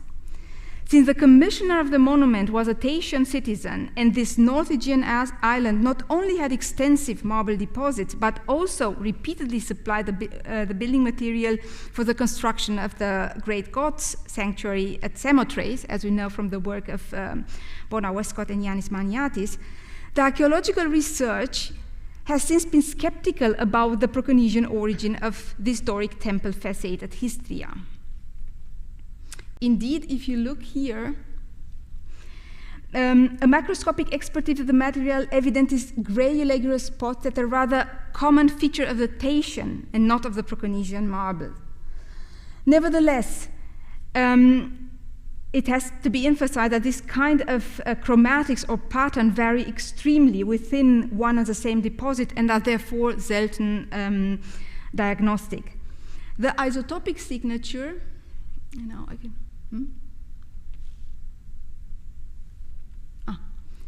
the isotopic signature of the 3 marble samples that I took from the pediment, 1 cima block and a column drum, plot all in a zone of the overlapping fields characterizing the deposit of Proconnesos and Tassos Aliki. The provenance, the key to understanding the provenance, is offered by the mineropetrographic analysis that shows the very typical mortar fabric of Proconnesian marble and also the specific sutured boundaries and the strong interlocking of its crystals. It can be stated with a high degree of certainty that the marble of the Doric architecture commissioned by a Thracian in Histria is of Proconnesian origin. Same is the case of the Doric architecture of the so-called Temple X. So you can see it here Yeah, this is a problem. They overlap. This is the field of Tassos Aliki here, green, and the black one is a field of Proconnesos 1. And if you see the red rectangles here, I plotted not only my samples but also the samples of Alexandrescu Vianu. And of course vary. Some of them are just outside, you know, of the Aliki plot. But if you compare, that's how the thin sections of the monument look like. And if you compare them with Proconnesos and with Aliki, there is absolutely no doubt that this marble is Proconnesos. So we have to accept this provenance. Yeah. The itinerant architecture erected in the sacred area of Histria in Hellenistic time is therefore carved of marble from the island of Proconnesos that is indeed mentioned in several ancient texts as source of marble supply for construction purposes, as I already mentioned in this lecture, the case of the Artemision of Ephesus. Nevertheless, the exact circumstances of the marble exploitation on Proconnesos prior to the Roman period remain unknown. The island belonged most probably to the Hora of Cyzicus and started its large-scale exploitation in the Hellenistic period when it became the main supplier of construction material for the Attalid program in Pergamon and from their donations. Among them, the famous Eumenes Stoa, one example of itinerant architecture built by Pergamenian craftsmen of Proconnesian marble and erected on the Athenian Acropolis, as Manolis Kores showed in one of his famous articles. The political alliance between the Attalids and Cyzicus by the marriage of Apollonius by Attalos I could have facilitated the access of Pergamon constructors and entrepreneurs and architects to the marble supplies of the island and created the premises for the distribution of marble architecture of Pergamon design in the Mediterranean. To sum up, the architectural construction phase of the Histrian Acropolis relied primarily on local resources. Marble was used most probably unintentionally as a building material. Non-local material occurs in cult contexts in this period, but only sporadically for votives such as the anchor stock or one small kuros. No marble imports from Miletus are documented. The Hellenistic period represents the turning point in the construction tradition of Histria by introducing new designs and new materials in its architectural expression. Before that, I'd like to thank a lot of people that support me in this project. In this case, I will stress once again the support of Iulian Băsescu that invited me to study the marble from Histria. The other colleagues are related to my Milesian project and other German Research Foundation, the DIE, colleagues in Turkey, in Berlin, and a lot of archaeometrists. I want to thank you for your attention.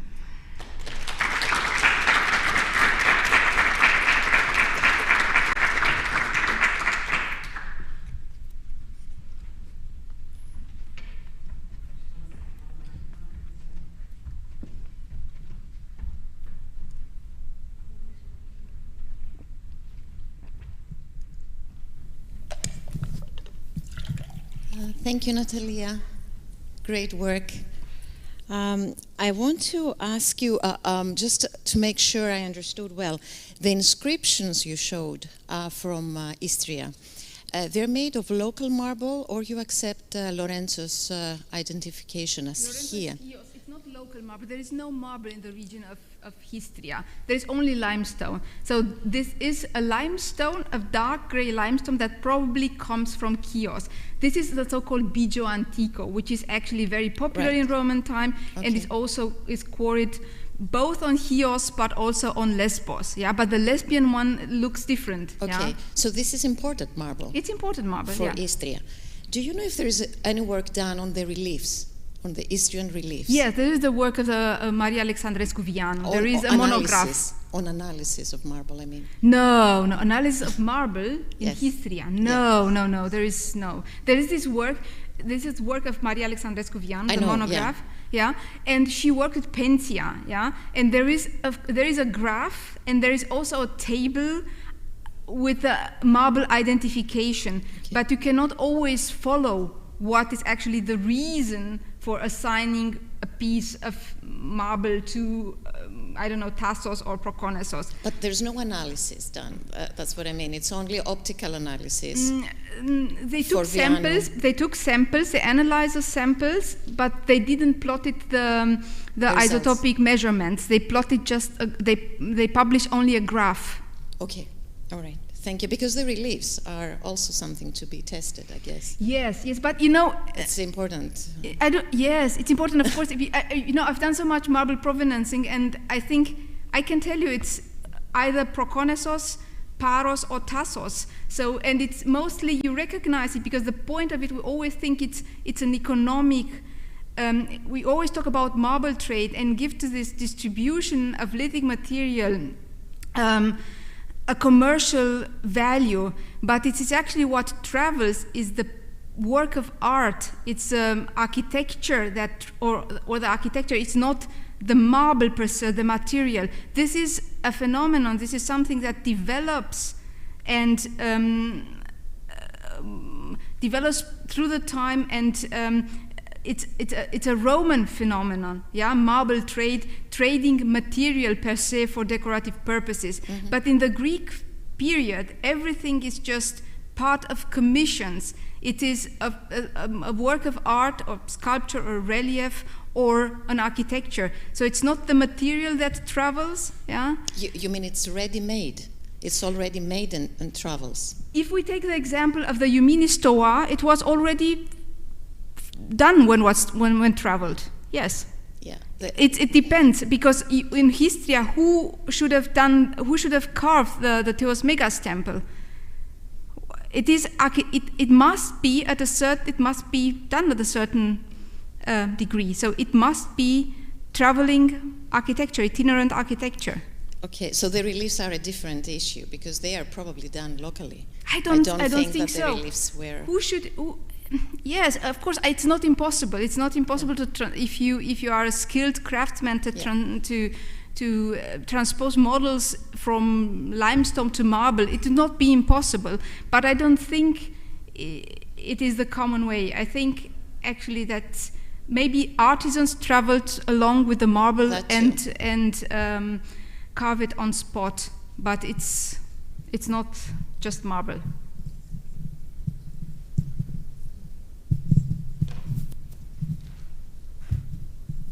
Thank you. Great talk. And certainly in the Archaic period, I have the impression that it's the artisan who is traveling and being commissioned, and the material comes with them.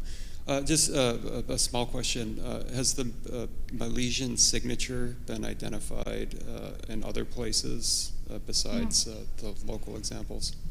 So the Milesian signature, so if Milesian marble was ever exported? No, this is a point. This is actually one of the most interesting results of my project, that cities mostly have an autark attitude towards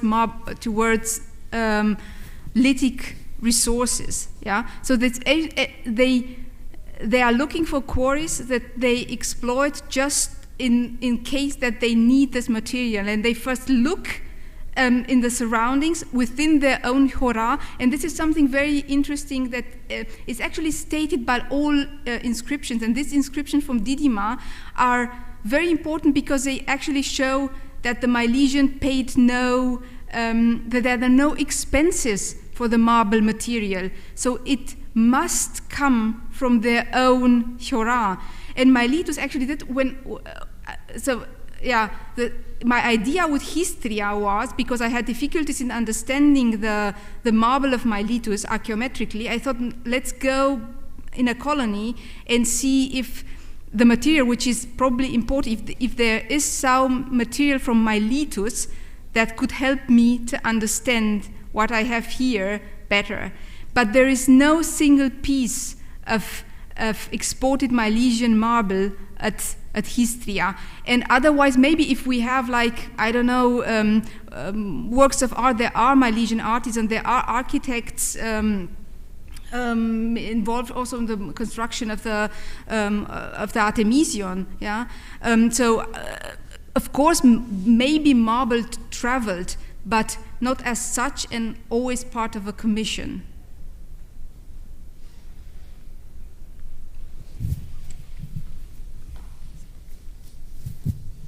thank you for the very interesting talk.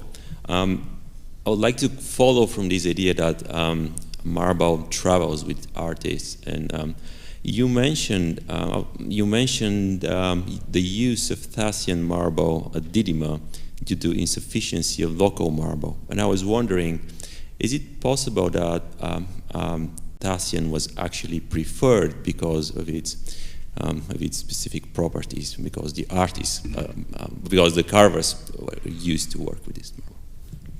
Thank you for the question. It is a long talk, and I originally had like a section in my paper on that I took out because I thought it would be too long at the end. The problem is we have these inscriptions, yeah, and the inscriptions state clearly that the marble was local, yeah, so there are no expenses for material, and we know from the work of Sebastian Prignitz in Epidaurus, for example, then in the case of imports, you have them listed, yeah. Of course, it's part of a commission, but if it's imported from somewhere else, you have to pay for it. Everything what is listed in the Didymaean inscriptions is the work, yeah? It's actually the payment for the temple slaves or for the people involved in constructing the monument.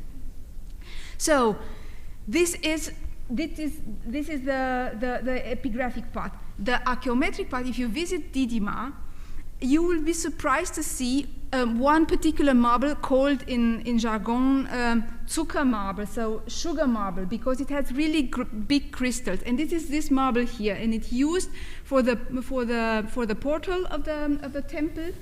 And Barbara and Gregor Borg, who studied the marble in the 90s, made one observation. So the threshold of the big portal is of local marble that you can identify by naked eye. But the rivet is actually of this distinct marble, and they analyzed it and came to this conclusion. Yeah, and then this marble is also used for the dodekastylos, and their argument was that the quality of the Milesian marble was not sufficient for this monolithic pieces that were needed for the temple. Yeah. So far, it's everything, and of course there are, if you think of the connections between Tassos and between Miletus and the northern Aegean, we have this famous donation of a Milesian woman on Samothrace, a case of an architecture where you have the use of Thracian marble. So you would find historical arguments, yeah, for this connection and for this possibility. But we have the 30 inscription, and nowhere there's any mention of a commission of or any expenses for imported material. And you have this 190, when Barbara Borg had presented this hypothesis with the import of Tassos marble, the chronology of the temple and of the inscriptions was different one. But now we have this built around 190 BC, and then they continue the construction of the dodekastylos 160 BC. So we basically have over 30 years regularly imports from Tassos at Didyma that finds at Miletus, because Didyma doesn't exist, Didyma belongs to Miletus, no, that finds no written, no written record in the. Of course, one can say maybe it's a supplementary donation, maybe it was, I don't know, inscribed on another stelae or whatsoever. But it is striking because first we know exactly it is local, yeah. The inscriptions state that the material is local, and second, there is no evidence, yeah? So, yeah, Tassos, I don't know. It's up to you to decide what to what you want to give credit to the epigraphic sources or to the archaeometric ones. This would be a huge discussion, yeah. It looks like we could continue this discussion for quite a while, but in order to make sure people can be a little bit caffeinated for the next panel, we will wrap up here. And Bana, we have about 10 minutes for coffee, or? Maybe let's skip to 50. Okay, so if you could be back at 5 past the hour. And let's thank our panelists once more.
All right. I hope everyone has had their sip of coffee. We are returning for our next session of the day, tomb architecture and interior design. Our first speaker of this session is Dr. Nadezha Nalimova, who is an assistant professor of art history at Lomonosov Moscow State University, where she earned her PhD in art history in the Department of the History of Art. Her research interests are primarily focused on Greek architecture and its decoration, both sculptural and painted, questions of style, iconography, semantics, and the genesis of monumental decorative forms. Her talk today is titled Two Hellenistic Painted Tombs of the Cimmerian Bosporus and Their Macedonian Prototypes, Liminality and Hero Cult. Thank you very much. So,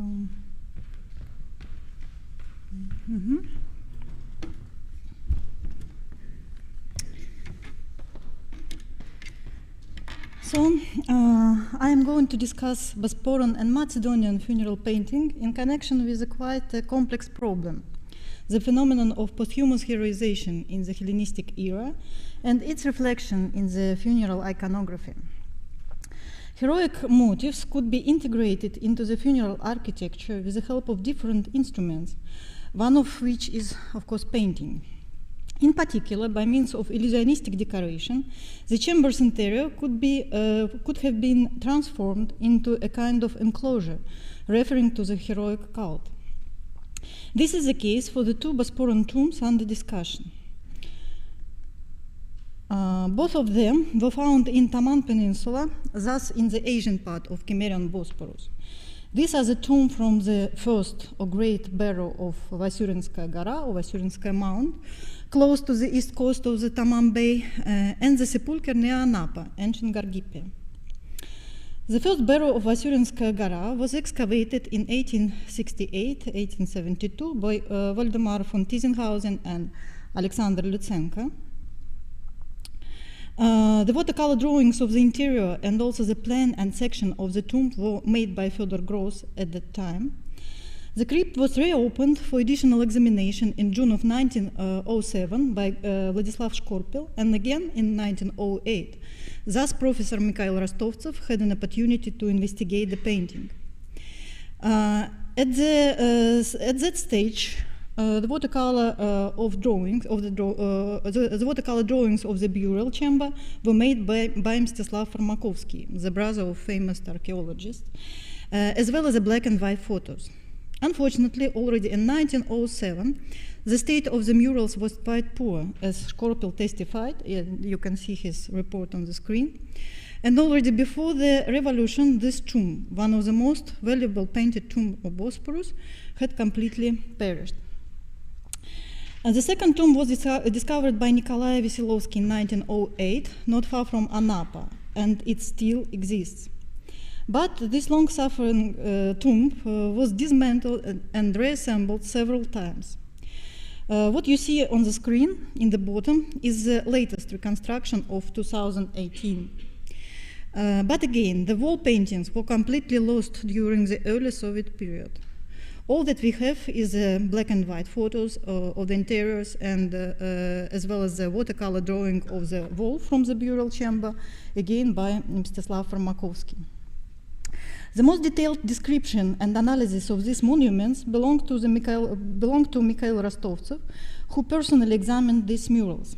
However, after his famous book, Antique Decorative Painting in the South of Russia, of 1913-1914, very few attempts to analyze this decoration have been taken. Of course, the tombs itself and their grave goods appear in many publications in connection of different questions, but not the painting. The main reason for this omission is the complete disappearance of these murals. Nevertheless, it seems that we have enough pictorial materials and descriptions to get an idea of them and to feed them better in the context of contemporary funeral art and trends.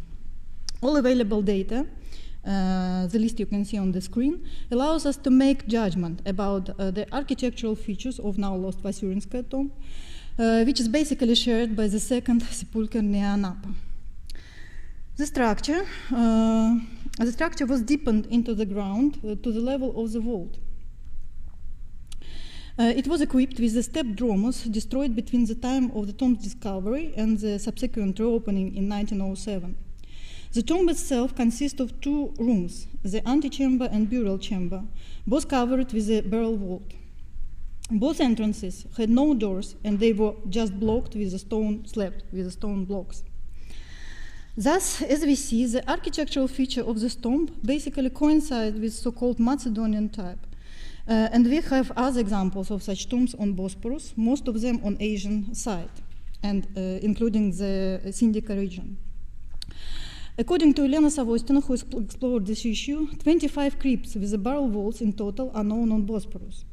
Yuri Vinogradov, in his publication on this topic, gives a list of 11 such tombs.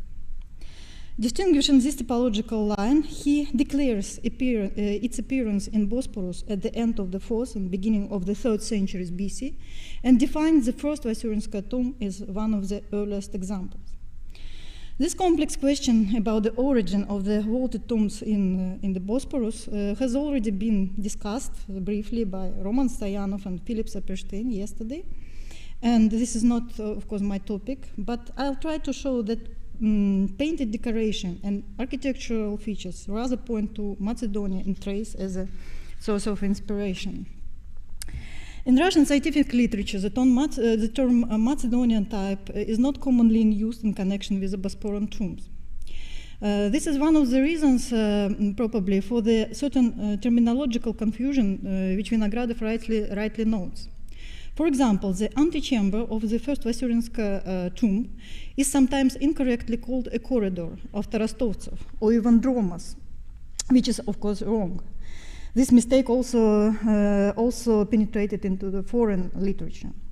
The real dromos is what is usually named as stairs with stone walls. Actually, stepped dromoi are quite widespread, and we find them also in the Macedonian-type tombs. Probably the most famous example is the tomb of Tumulus Kasta in Amphipolis, but we have also many other examples. Speaking on the Vasiurinskaya tomb and Bosporan Macedonian type tomb in general, Vinogradov points out the absence of monumental facades as one with the order decoration as a significant difference. However, this feature is not distinguishing.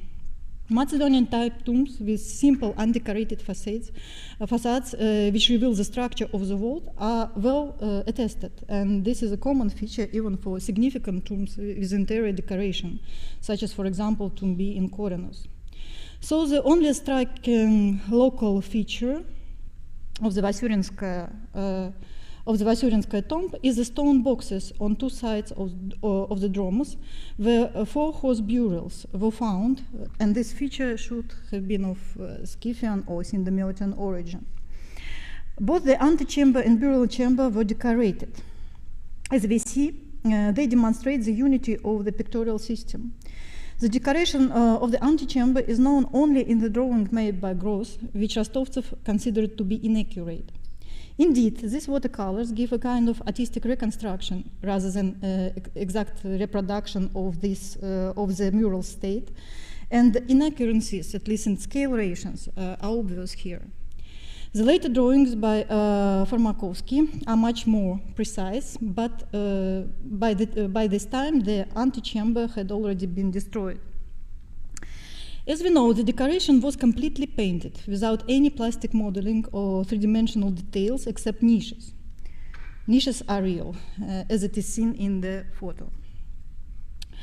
Such a system can be defined, according to Stella Miller, as a painted architectural style. And at the same time, this is a typical example of what is commonly called masonry style, or Zonstil, according to Andreu. In the antechamber, we see the imitation of masonry with alternating narrow and wide blocks of the marble with veins. Blocks are separated by incised red lines, type 4 in Andreu classification. In the burial chamber, the walls is divided into several zones. A low duct toichobat, then a course of white orthostates, again separated by incised lines, a string course of alternating black and yellow blocks, topped with a lesbian chematum. Above it, there is a solid red field crowned with a cornice exactly at the base of the vault. In the antechamber, the same cornice with dentils and cyma bearing the lion head spouts crowned the ashlar wall. The roof of this imaginary structure was decorated with cone-shaped balusters, which are sometimes called antefixes. Moreover, live birds sat on the cornice. In the gross drawing, they are sitting regularly on the lion's head, but Rostovtsev noted that this is incorrect, and the birds were sitting more freely in different parts of the cornice. The decorative scheme used in the burial chamber can be characterized as type 4, one of the most common, according to Andreu. It originates in domestic decoration, judging by the earliest example, which comes from Athens, but already in the first half of the 4th century BC in Alintos, both houses and tombs had basically the same wall decoration of such kind. It seems that type 3 and 4, similar in their characteristic, had become a standard for the decoration of Macedonian tombs in the last quarter of the 4th century BC or even earlier, and the tomb A and Katerini might be the earliest examples. These interiors are characterized by the chromatic contrast between the plinth, or sometimes orthostates, and the middle area of the wall, which is normally red. Of course, such type of zone still can be found in the tombs outside Macedonia in the late 4th and 3rd century BC, especially in Thrace, where the painted tomb in Kazanlık and Maglish tomb and Helvetia tomb demonstrate such principles. But in most cases, I know, these principles are applied to the different forms of funerary architecture. And in the case of Bosporan tomb, both the decorative system and principle of planning and construction and space arrangement coincides with Macedonian forms. It seems that the earliest example of such zone decoration is the first example or earliest example where such zone decoration is combined with the motif of the hero shrine is also found in Macedonia. This is the interior of the tomb 3 in Aios of Anasius. Here, the plain red wall is crowned with a painted frieze of rosettes and bucrania, which might refer to the sacrificial and cultic theme. A gray band and a painted Ionic chematon, rendered in trompe-l'oeil technique, completed the whole structure. These details allow to interpret the whole as some kind of sacred enclosure. The appearance of the shield in the tympanum resonates with the military and heroic theme which is declared on the facade. In the case of Assyrian-Sky tombs, the feeling of space behind is much stronger, and it is achieved by means of trompe-l'oeil painting of the cornice with three-dimensional dentils. Cyma looks very voluminous, and impression of the sharp relief is given to it by means of two dark stripes from below and from above, and a white one in the middle. Lion heads are modeled by the blue and white shadowing. This is how Rostovtsev describes the painting. Such grisile imitation with the shades of blue is attested in Macedonian tomb of Judgment and Mieza. Here, the painted metopes on the facade imitate marble reliefs. This imitation coexists with the real stucco relief in the frieze above. In case of the Bosporan tomb, all that we see is a pictorial imitation.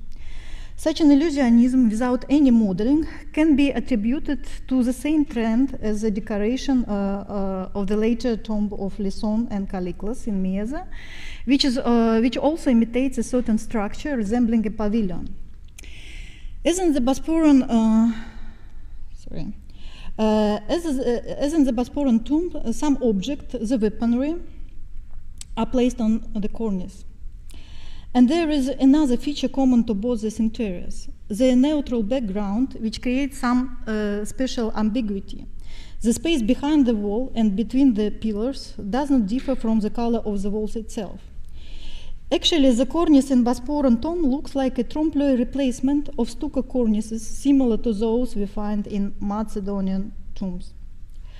But the theme of the lion masks, normally associated with the exterior walls, and especially the presence of the birds, should make one feel this space behind the wall. In the decoration of an upper crypt, this impression of the temenos open to the sky got even stronger because of blue color of the wall. The wall itself imitates a different type of masonry with the courses of alternating narrow and wide slabs separated by the wide shaded stripes. This imitation is again purely pictorial. This style of masonry, type 6, was very popular in the Aegean, mostly in domestic and public decoration of the 3rd and 1st century BC. It is not at all typical for the Macedonian tomb decoration, except probably the casta tumulus, where dromos and also chambers interiors and even crepidoma demonstrate such marble or stucco coating. We also find it in Thrace, for example, in Helvetia tomb near Shipka, which is dated to the last quarter of the 4th century BC. But in the upper crypt, the wall is crowned by a white frieze with a three-dimensionally depicted meander, above which the cornice with a row of dentils and duck-shaped balustres is visible. A similar visual solution, yes, as we can see here, a similar visual solution with the sky indicating the space behind is found among the complex wall decorations of the wealthy Delian houses, for example. Such type of wall decoration was codified by the 2nd century BC in a complex system with several courses of various types of masonry and friezes between them. We have well-known fragments of such murals in Bosporus coming from the Mithridates Mount in Kerch. However, in the upper crypt, the decoration is much simpler and soberer. Not only the monotonity of the walls, but also mostly a modesty in imitation of textures indicates a different taste. This may support the earlier date within the 3rd century BC. It should be noted that the usage of a blue background, for the outer space is attested already in the house of Plasters in Pella in the 2nd half of the 3rd century BC. The only Macedonian tomb, actually the only tomb I know where the vault is painted blue, is a so-called Phoenicus tomb in Thessaloniki. This is a quite early tomb, lacks any painted imitation in the interior, except trompe-l'oeil rosettes on the architrave. But I think that it might refer, in general terms, to a kind of enclosure open to the sky, considering the color of the vault. The appearance of military motifs on the facade of this tomb may also imply the veneration of the deceased as a hero. As for the painting of Bosporan tombs, we have no other figurative components except birds, and only in the first Vasurinska tomb. The symbolism of these birds is not quite clear. In the watercolor by Gross, it seems that all of the birds are swallows. But Rostovtsev emphasized that they are of different species. Analyzing this detail, he gives examples when birds are associated with heroes and their veneration, in particular Memnon's birds created from the ashes of his companions. But a more appropriate reference is probably the birds of Achilles. In many sources, it is said that the birds flew to his famous sanctuary on the island of Levka in the Pontic Sea.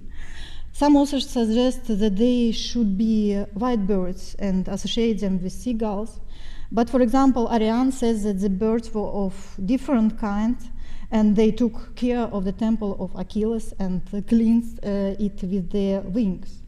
So this motif seems to be appropriate for the decoration of this tomb hero, let's say. There are no images directly related to the military sphere or the male vault in the both tombs. However, the fragments of the real weapons were found in the first Vasurinska tomb. Moreover, Rostovtsev mentioned traces of nails or hooks at the height of the cornice, probably intended for the weapon and other belongings of the deceased. And what is even more important, the furnishing of this tomb and its relation to the paintings are semantically eloquent. Unfortunately, we cannot judge the Anapa crypt where nothing remains of the furnishing. In the Vasurinskaya tomb, a wooden sarcophagus decorated with intarsia technique was placed almost in the middle of the chamber, thus in the center of this imaginary enclosure. This sarcophagus is not just an important attribute of the funeral rite, but one of the structural elements of the whole complex. In this regard, the decoration of the ceiling and the position of the niches are also meaningful. The painting of the vault featured a rectangular brown carpet with tassels at the corners and border of stylized towers. Nearly the same design was applied to the vault in the tomb of Lyson and Kalliklas, and this analogy was noted by Stella Miller and Heraclea Brekulaki, but not by Russian scholars. The carpet of the Lyson and Kalliklas tomb is mainly interpreted as a canopy of the structure below. But in our case, such interpretation does not make sense because of a different type of architecture. We have just a wall without pillars or openings. The corners of the carpet do not reach the walls, and it seems to be floating in the air directly above the sarcophagus. Perhaps this feature refers to a canopy over sarcophagus itself, or a carpet with which the sarcophagus was covered during the ceremony. Again, this decoration makes accent on the center and articulate the vertical axis. Three niches placed on three sides also emphasize this orientation towards the center.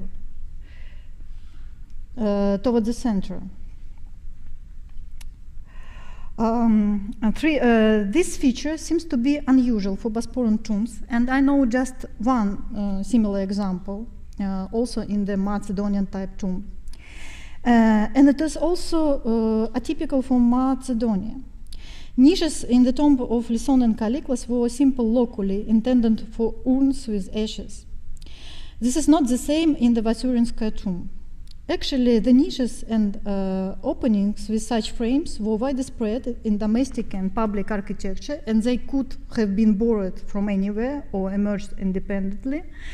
But the closest composition with three niches in the funeral context outside Bosporus is found in Alexandria, in the tomb of Sidi Gabor, which dates back to the end of the 3rd century BC. Here, so-called cleaner room and the anteroom used to have 5 niches. 3 of them were placed symmetrically in the center of the 3 walls. And it is interesting that the motif of the enclosure and blue sky above also seem to be presented here.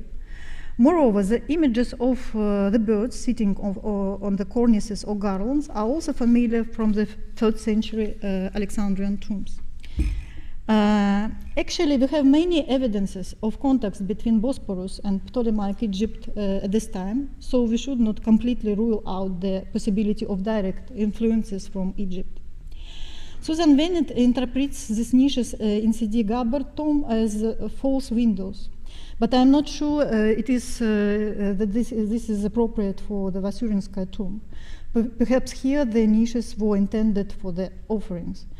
Anyway, as we can see, all the elements of the tomb, both pictorial and architectural, are oriented towards the center, to the deceased. To sum up our observation, of the 2 tombs under consideration, at least one, that of Vasurinskaya Mount, revealed pronounced Macedonian features both in architectural composition and in the concept of decoration. Despite its simplicity, its painting demonstrates mastery in the chiaroscuro technique and trompe-l'oeil rendering of the object. Rostovtsev emphasized this high quality of painting and especially of plastering, a thin layer of excellent plaster, he said.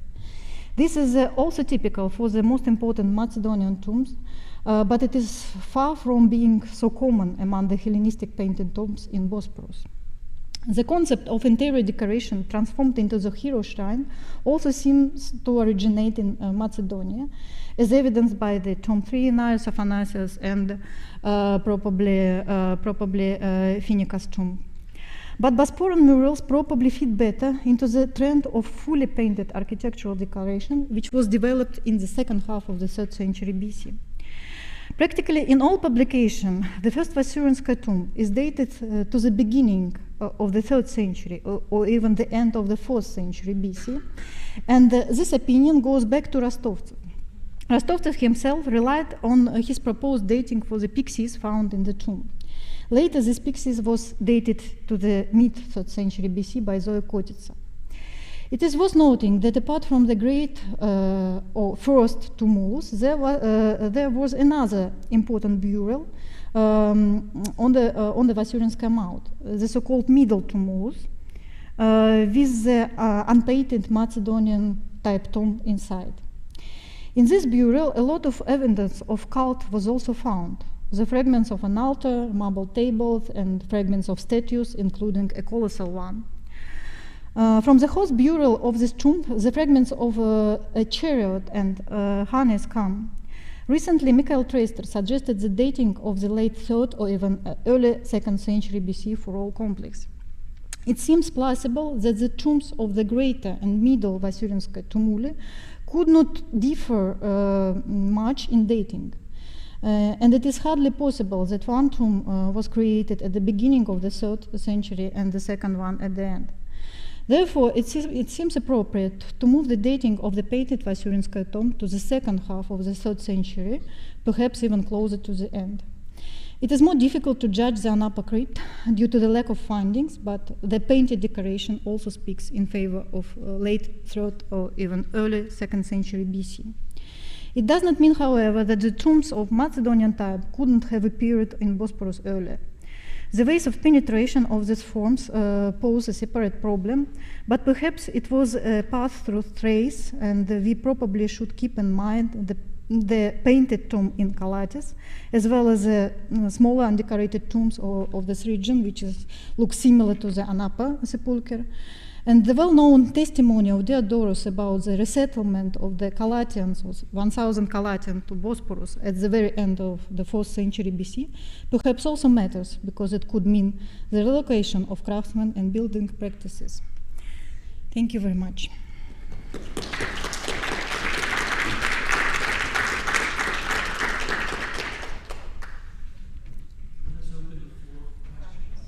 there are any. I found myself mesmerized by the vision you presented to us of this vault painted with a floating textile, a burial shroud, and how it may be interlaced with Consuelo Moneda's presentation yesterday, in which she touched on the issue of Pausias of Sicyon, the emergence of illusionistic painting and ceiling decoration. Yes. Do you have any comment on this?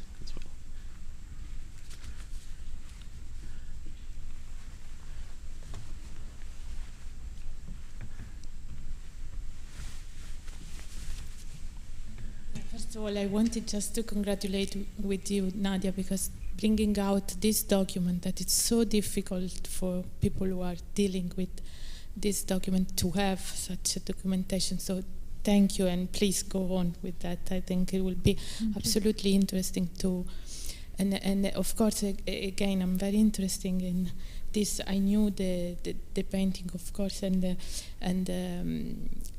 is a lot, and of course also in Alexandria, I guess we have also such. So it will be interesting to bring together and to see what kind of development and transmission of this. I was also very interested because another problem that I'm facing is about this so-called, because then again the terminology, which it becomes also a substantial problem there, and you know the problems about masonry style, structural style, zone style. It has been called in several ways, and of course also the first Pompeian style that has created this absolutely impossible, and it's now well known that we can't divide about.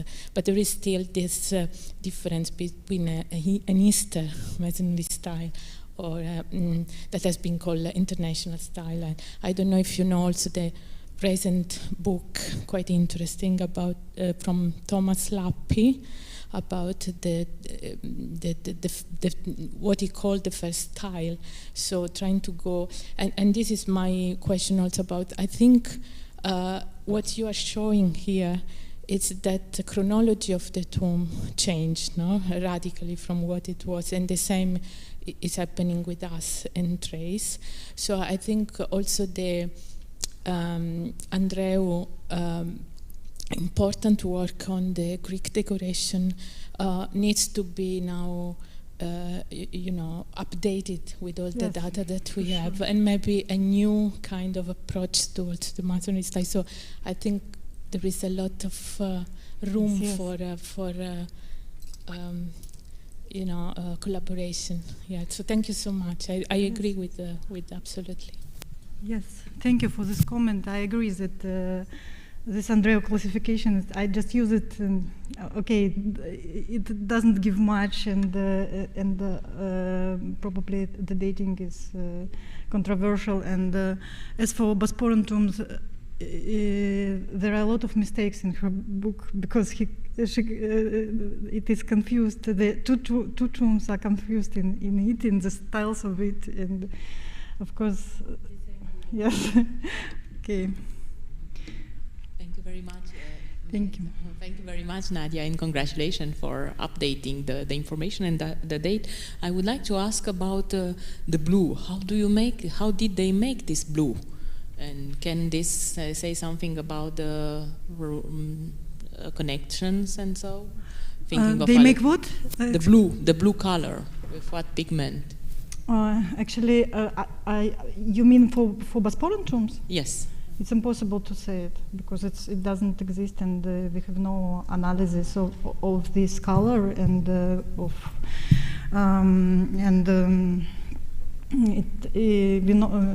is known just from the description, and these watercolors. That is all we have.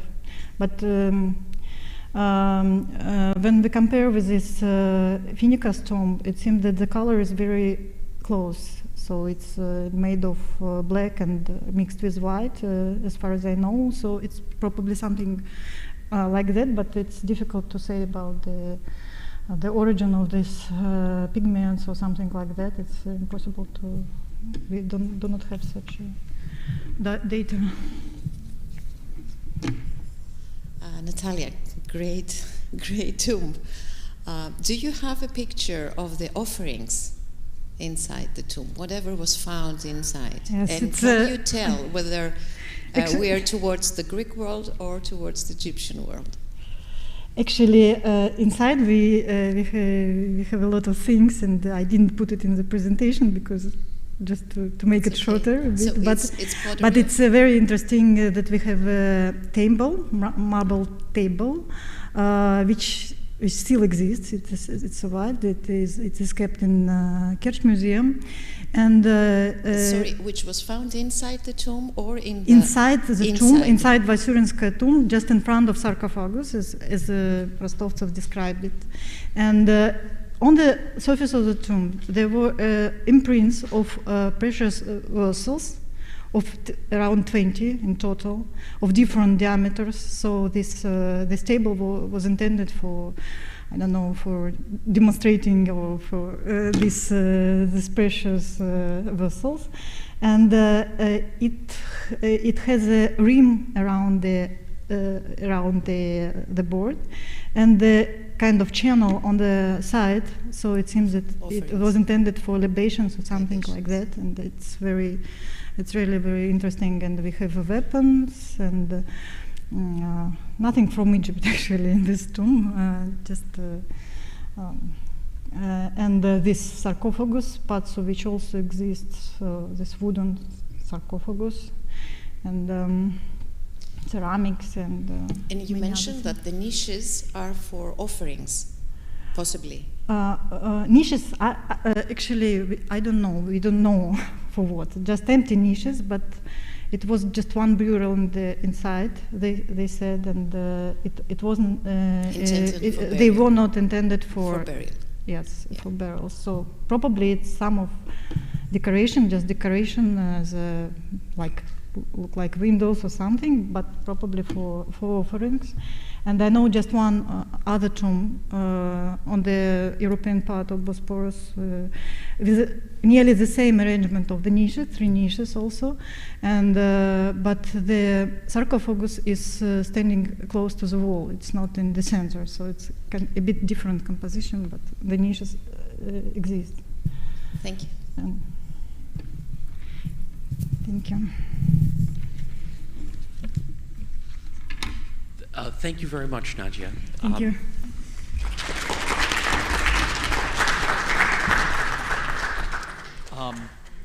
Our next speaker is Tamas Kisbali, who is an assistant professor at the Faculty of History at Lomonosov Moscow State University, where he teaches the art of the ancient Near East and classical antiquity. His main field of research is the art and archaeology of Asia Minor throughout the first millennium BC, and in particular the development of funerary architecture and the spread of iconographic schemes in the region. His talk today is titled "The Stone Table from the Naip Tumulus near Tekirdağ and Other Imitations of Objects in Hellenistic Tombs."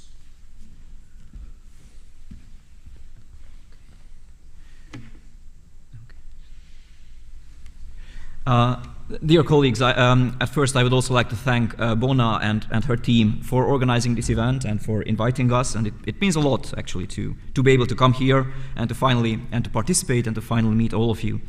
And I've already learned so much from the papers and the presentations, and I hope my contribution will also at least fit with the overall themes and might be of interest to all of us.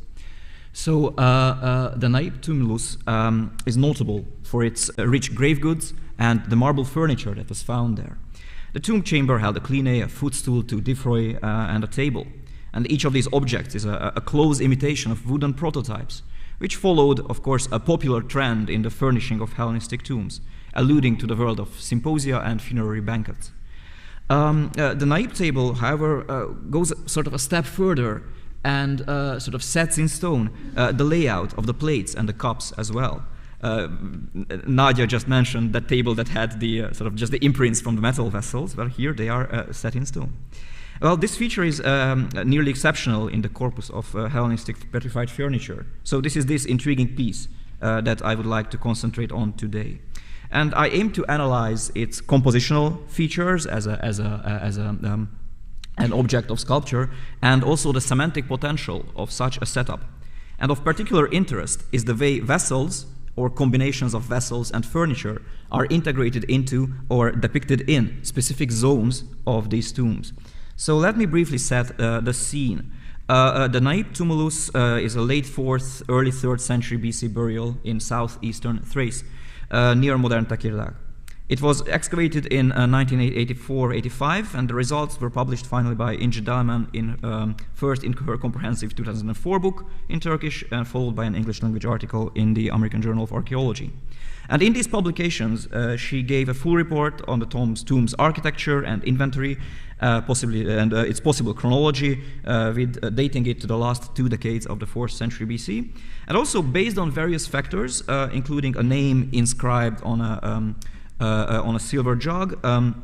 She also put forward a tentative identification for the owner of the tomb, identifying one of the sons of Kersebleptes, Teres, an Odrysian prince who, I quote Dalaman, might have served and reached a high rank in Alexander's multinational army at the dawn of the Hellenistic period, and for whom the slopes of the Ganos mountain would be an appropriate place of interment, end quote.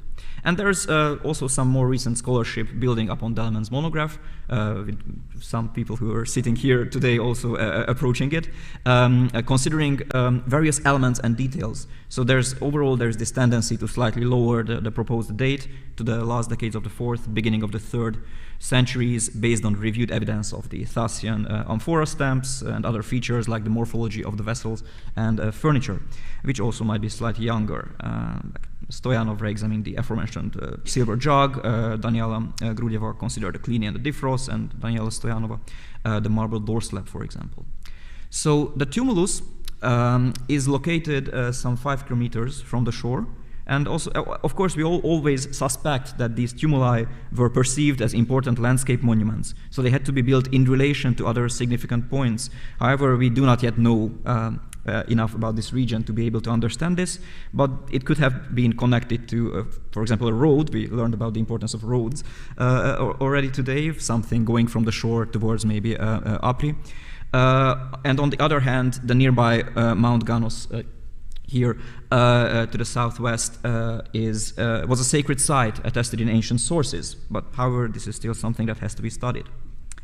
And the monument itself under the mound no longer exists. It was destroyed during the excavations.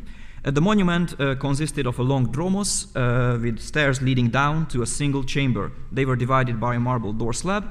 And the discrepancy in building technology and quality and the disregard for the initial proportions of the structure points to the hypothesis that the dromos was extended sometime at a later phase, as established by the excavators and also confirmed by other scholars.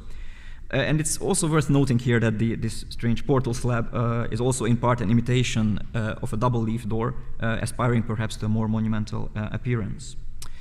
And the chamber was furnished with marble furniture, as already said, and an array of luxurious metal vessels.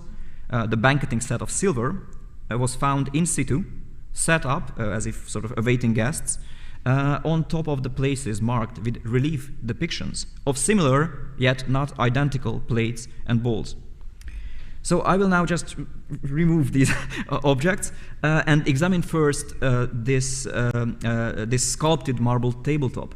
It's a full-size rectangular table. The upright elements have fluted faces tapering downwards to a lion's paw.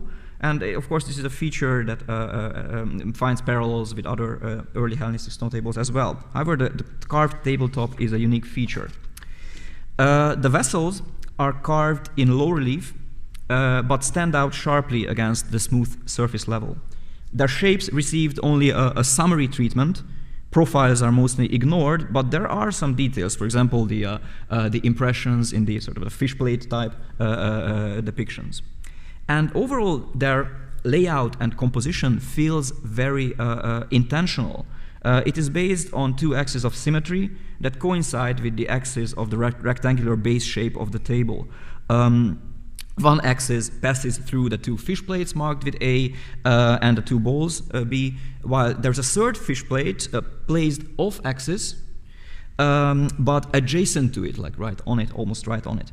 And there's a medium-sized but very richly profiled, this is the most richly profiled plate, C, that mirrors its position. So these 2 together mark the vertical or second axis of this composition. And there are 2 salt cellars, like smaller vessels, to maintain the overall balance. And this overall symmetry is disturbed only by this small flat element, this one, which looks like a coaster marked with E, but perhaps this outlier only stresses the symmetry of the composition. So the general former impression is that of an extension of this composition from the Clini towards the entrance of the chamber, which is the next thing I would like to consider. So the Clini, there was of course a Clini as well, the Clini and the table were placed slightly off axis in relation to the main axis of the dromos. However, the chamber is not particularly large. So this placement still allowed for a large part of the furnishing to be visible from the dromos, and of course it was also framed by the portal. And once again, this burial chamber is deeper underground by about 185 centimeters. Despite this elevation change, with sufficient illumination in the tomb chamber, of course, the couch and the table remained visible. And I would argue that the table had an even better sort of visibility from this bird's eye view from above the stairs than from the ground level. This vantage point offered a top-down view which could compensate for the relative flatness of the reliefs and stress their harmonic, symmetric layout. And I would like to sort of take this observation to the extreme for this paper. So in many ways, this physical, built, carved configuration, the enforced point of view inside a tomb, they make the Naip table appear similar to the bold perspective they utilized in 4th century painting, and in a somewhat milder form, of course, later in Thracian murals, for example, in the Kazanlık tomb. So for now, I would like to compare these two monuments and the depictions of the tables. At Kazanlık, the structure of the wall paintings in the tomb chambers, or in the tomb, they dictate a particular dramaturgy. While moving through the dromos, the visitor can at first only see the contrasting and alternating fields of white, dark, and red, a topic that Nadia already touched upon a bit. And above, there is a baldachin of floral ornaments and the two battle friezes. Yet in this narrow corridor, the goal of the movement is still quite clear. It's the frame of the portal, for now, from this vantage point, occupied by empty color bands. However, upon entry, of course, into the tomb, in the tomb chamber, in the final chamber, there's this wave of images in the two friezes of the dome. And actually right opposite the chamber's entrance, the first thing we see, if we lift our eyes up, is the famous feasting scene, this one, in the lower frieze. But meanwhile, above us, over the entrance, a group of horsemen divides into two groups to hug the dome from the two sides, and finally both groups of attendants reconvene and reach the couple who are seated at a three-legged table with their feast laid out before them. And at another tomb, at the Alexandrovo tomb, we can follow a similar scheme, slightly different. The wall paintings, which were added during the second phase of the monument's existence, also achieve a staged and framed effect. The antechamber is filled with martial imagery. And by the way, to draw the association so common for Hellenistic tombs between war and hunt, the spectator almost has to kneel, because from the frog's eye view, to allow to combine the combatants of the antechamber with the hunting scenes, and the beasts in the burial chamber's upper frieze.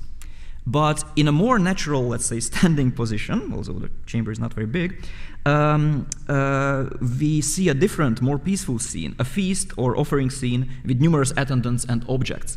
Unfortunately, this scene is badly damaged, especially its part that's not on this image, and details are hard to make out. But what I would like to stress here is the positioning of the banquet scene in a prominent location opposite the entrance, visible from the entrance, like the paintings of Kazanlık or the sculpted table at Naip. So let us now compare the two tables from Kazanlık and Naip, especially the way they are depicted and set. As I've already mentioned, the Naip table, everything is laid out in an organized, symmetrical way. The Kazanlık table looks more busy at first. There are loose chunks of food scattered around in a lively manner, yet still there is an underlying sense of order, an underlying scheme. There are these two bright plates anchored to the horizontal axis and mirrored in relation to the vertical. They also form two opposing poles. These two gray blobs that unfortunately, maybe mirrors, I don't know, what are they? I wasn't able to identify these two gray blobs, but as far as these amorphous blobs go, they are also set out in a very balanced, nicely balanced way.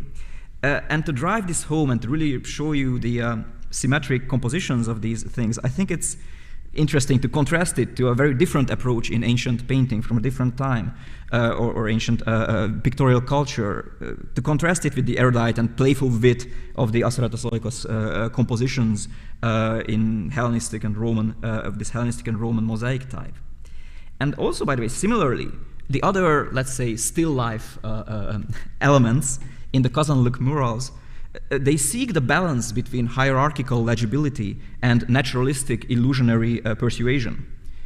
Sure, like these pomegranates and other fruits, they are well modeled with some gradient colors and with light reflexes, but they are stacked in a neat, symmetrical pyramid. And just to bring in another anachronistic juxtaposition, a Roman still life from the other end of this spectrum, from Pompeii, which is Kazanlık ultimately prefers this hierarchical legibility and rigor. And But continuing with these cross-cultural comparisons, and of course the Egyptian comparisons, which were already discussed yesterday and just recently during the previous thing, I would like to address another related topic. It's been pointed out before that the Naip table's reliefs are unique in Hellenistic stone furniture, but already Ingi Deleman suggested an interesting way. She compared them to a specific type of ancient Egyptian offering tables, which existed, by the way, from the Old Kingdom or even earlier, up until Roman and Hellenistic times. And she offered that these tables could have inspired, but not necessarily directly influenced, the Naip table's unusual configuration. This hypothesis in Deleman's work also ties in with her proposal for the owner, because she thought that Prince Teres would have taken part in Alexander's campaign and visited Egypt. I won't comment on this now. And indeed, on a formal level, there are similarities. They are stone slabs decorated in low relief, though technically the Egyptian offering tables mostly are with sunken reliefs, with depictions of vessels and sacrificial offerings.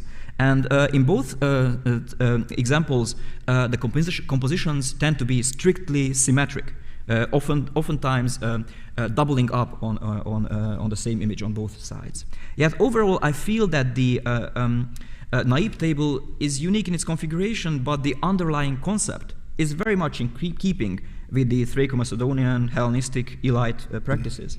There is a strong emphasis, once more, on Elite feasting, which is often actualized in a funerary sphere, visualized in tomb chambers through architectural configuration, wall decoration, furnishings, burial goods.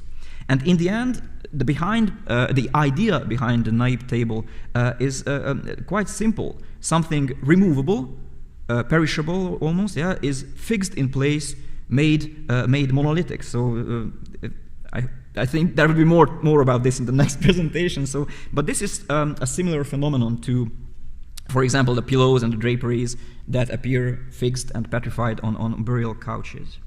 But of course, at Naip, there is an extra layer of interactivity. Through the duplication, there are both depicted and real objects occupying the same space. As grave goods, they are worth their weight in silver, and of course they are gifts and everything. But in this setup, then their function and social role is even more pronounced. I agree with Elizabeth Bowen's assessment that the banqueting implements, quote, confirm that this particular kline was conceived as a dining couch. The set of 5 matched fialae also implies that that a single kline can work as a kind of shorthand for symbolic space. Though the deceased may lie alone in his tomb, his couch and accoutrements evoked the convivial banquets in which he partook while alive, and which he may perhaps be imagined as continuing to enjoy in the afterlife. End quote. This observation, I think, can also be developed further.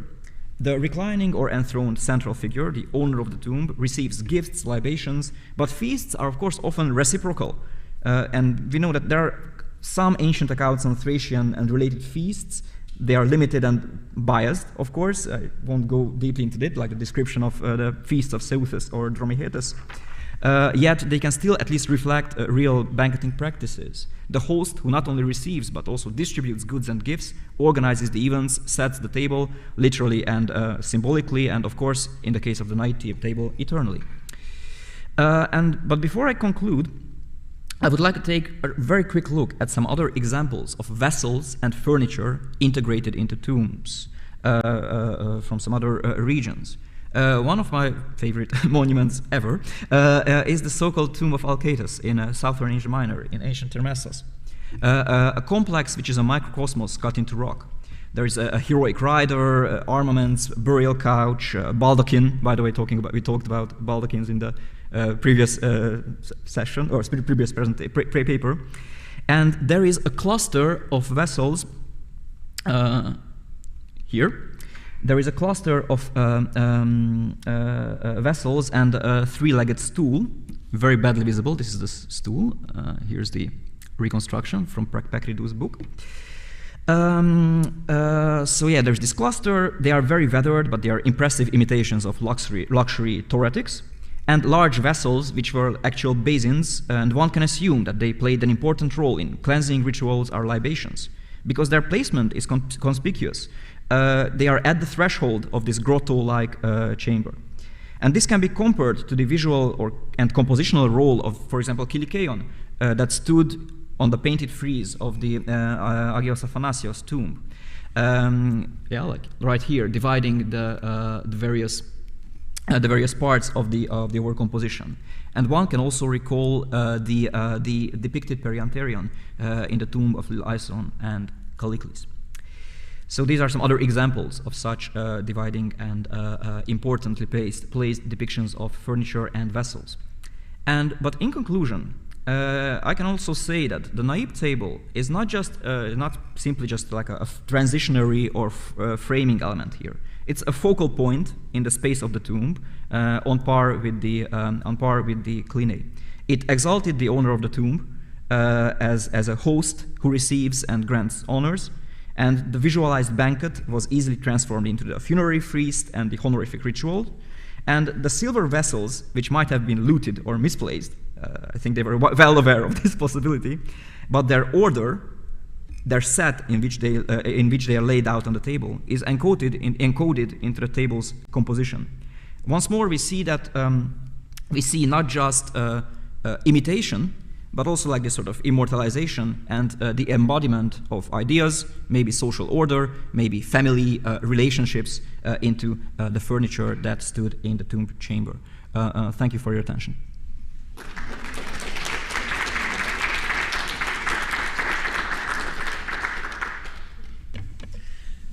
Thank you, Tamas. May we open the floor for questions? I must ask you, in the Kazanluk tomb on the table, are these mussel shells that are depicted?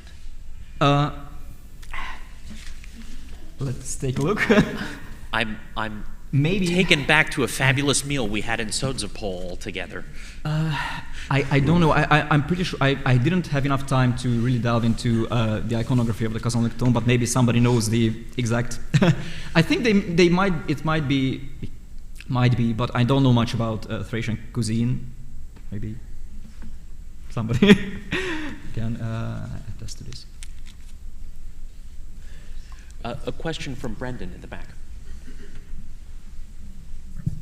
Thank you very much. That was extremely interesting. I'm just puzzled. Are there drinking vessels? Actually, I mean, you say vessels; they seem to be. Yeah. They call them fiales, but it seems more like they're plates. Are they? They are. Let me. Where is it? There are fiale. There are, for example, this is a jug. Fiale. 5 fiale were found there. There is a ladle. These were all and a strain. They were found on the table, and there are more vessels which were found, I think, in the corner of the tomb as well. They are published by Dalman. Yeah. But does it not seem strange there's nothing for drinking? Because, or maybe not. I don't know. It just seemed like you'd think there'd be drinking. Fiale they were for drinking. Yeah. Okay. Yeah. They for a wine set. Yeah. Oh.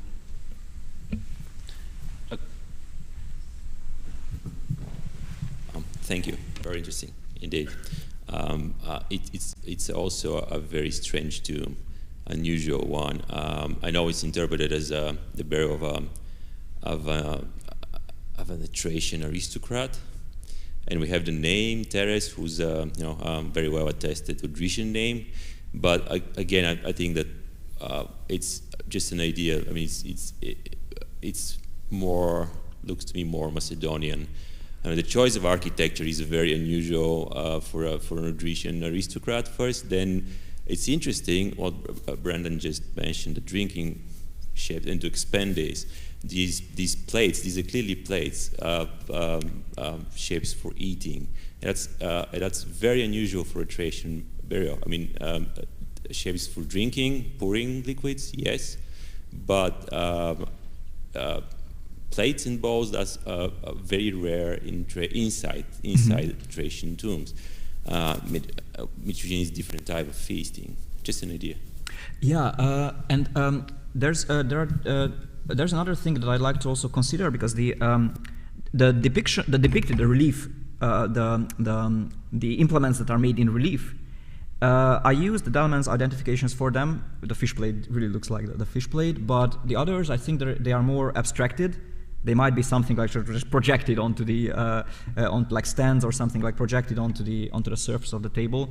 But this really has to look into it some more. And about whether it's Thracian or not, I think that at this point I tried. Although I most of the comparenda that I took, they were from Thracian tombs, like from Kazanlık and everything. But I do agree that this tomb, it might not be as strongly Thracian. Yes, it's more mixed.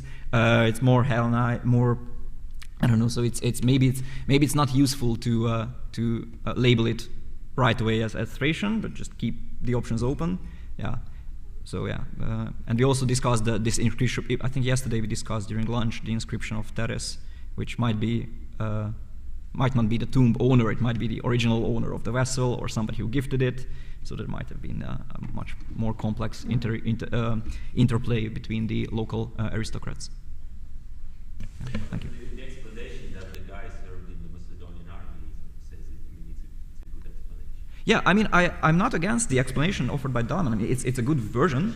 There's a historically attested, epigraphically attested, I think, because these three sons of Chersobleptes, I think, are in an inscription mentioned. So why not? Yeah. We had a question from Mantha over here.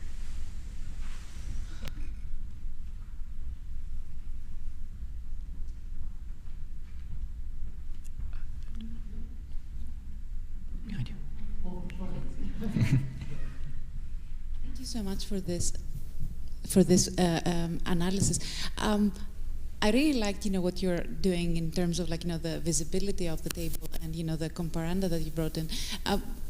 I'm wondering if I can, kind of challenge that maybe. But the example that you showed from the Alkitas tomb in Termessos, it's it's totally petrified. In this case, we have the combination of the two, which is intriguing, right? And you address this.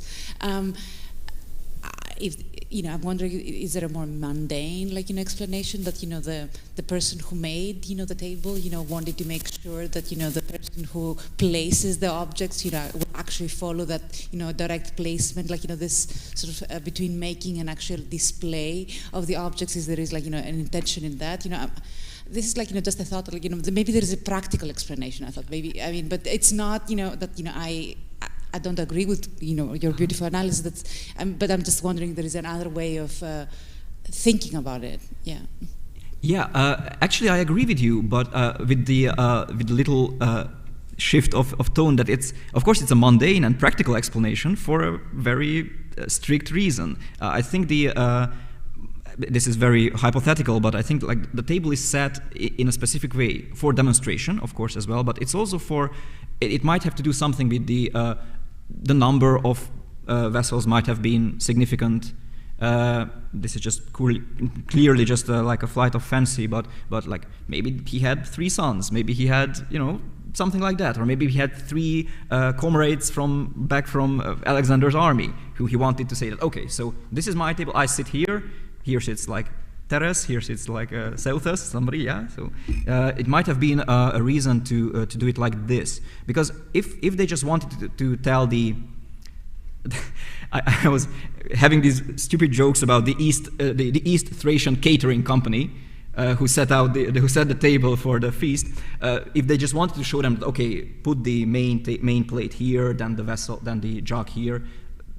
I don't think you need to go to this extent. They clearly had an idea of how a table should be set in this complaint. So I think, yeah, it's a mundane explanation, but a mundane in a tomb. It's mundane for a tomb, yeah. Like that, yeah. Thank you. Thank you, Tamas.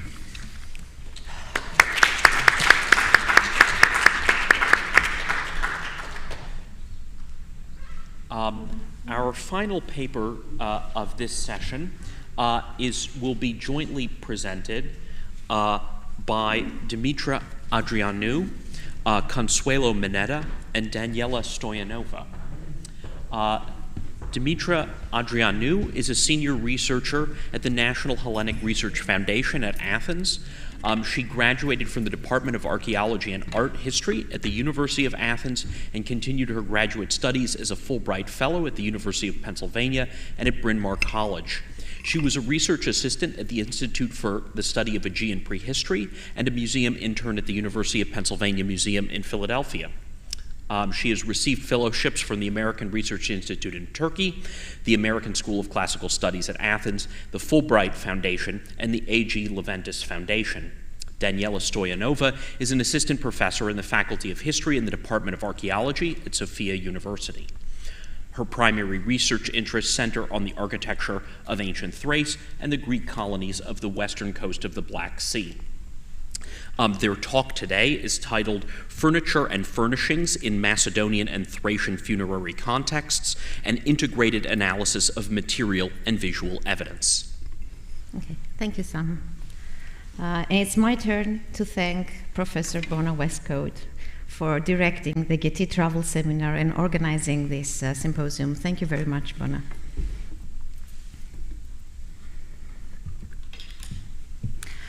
As far back as 1993, Stella Miller argued that furniture and furnishings were vital evidence in any discussion on burial customs, publishing the evidence from the tomb of Lyson and Callicles at Lefkadia in Macedonia. In her introduction, she highlighted two important aspects of funerary architecture to be investigated in more detail in the coming years. Although studies on furniture were only sporadically emerging by her time, she always insisted that Macedonian burial customs present issues well woven together, and only by studying all the available material and asking the right questions can we get to a point of understanding Macedonian and Thracian, I would add, funerary rites. Macedonian tombs, unlike tombs in the rest of Greece, were equipped with elaborate and costly furniture, and it has been repeatedly argued that the staging of the burial with furniture and furnishings was a way of promoting the ruling class in Macedonian society by means of monumental architecture and meticulously selected offerings. Furniture of various types have been found in Macedonian tombs. Many pieces were made of limestone, marble, or wood, though the latter is harder to document due to its perishable nature. The most constant but not invariable feature in a Macedonian tomb's furnishing is some sort of support for the remains. This usually took the form of a rectangular construction of stone, wood, or sun-dried brick, which often mimicked a clini. Clini of stone were frequently carved in relief and or painted to resemble wooden prototypes, of which most examples have nearly totally disintegrated, leaving only their glass, gold, bone or ivory inlaid decoration. Multiple clini are often arranged to form a pi or gamma around the walls of the burial chamber, especially when the tomb was used for successive burials. Other items of furniture include various combinations of thrones, stools, chests, benches, and pedestals used as offering tables and altars, and also possibly proper tables. The other most notable element of Macedonian tombs is their textile decoration, either as painted motifs evoking textiles or in the form of real textiles used for bedding and hangings. The ceiling of the tomb of Lyson and Callicles that we have already seen at Lefkadia is an excellent example of a painted pattern that derives from a woven fabric. The relationship of the turreted motif in painting and mosaic to weaving has long been recognized and was first studied in some detail by Franz Studinska in connection with the symposium tent of Ptolemy II. Calixenus of Rhodes, quoted in Athenaeus, describes this tent as having a roof draped with a red and white canopy, and the word is uraniskos, painted with a turreted motif, embetasma pyrgoton. Since our last meeting in 2019 in Sofia, our team has been working towards these two interconnected aspects of funerary interiors, namely furniture and furnishings. The Getty Travel Seminar was the perfect opportunity to exchange ideas by comparing and contrasting Macedonian and Thracian archaeological evidence while traveling to relevant sites and museums.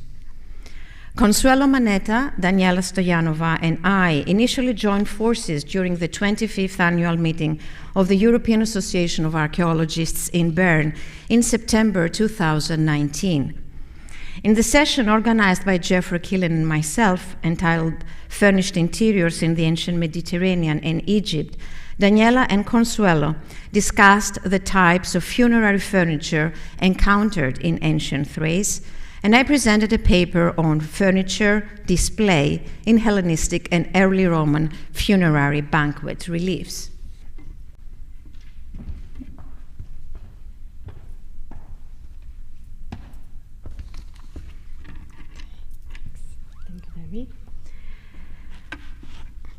Adding to the existing study of the Macedonian funerary furniture, primarily by Kostas Sismanidis, and recent international publication of the study of Macedonian and Anatolian furniture in funerary and domestic context, Consuelo and I presented a coincidence classification of evidence gathered from the ancient Thrace. To date, over 40 remains of the actual furniture are known from Bulgaria, as they have been found in measuring graves and chamber tombs in burial mounds dated to between the 5th and the 3rd century BC.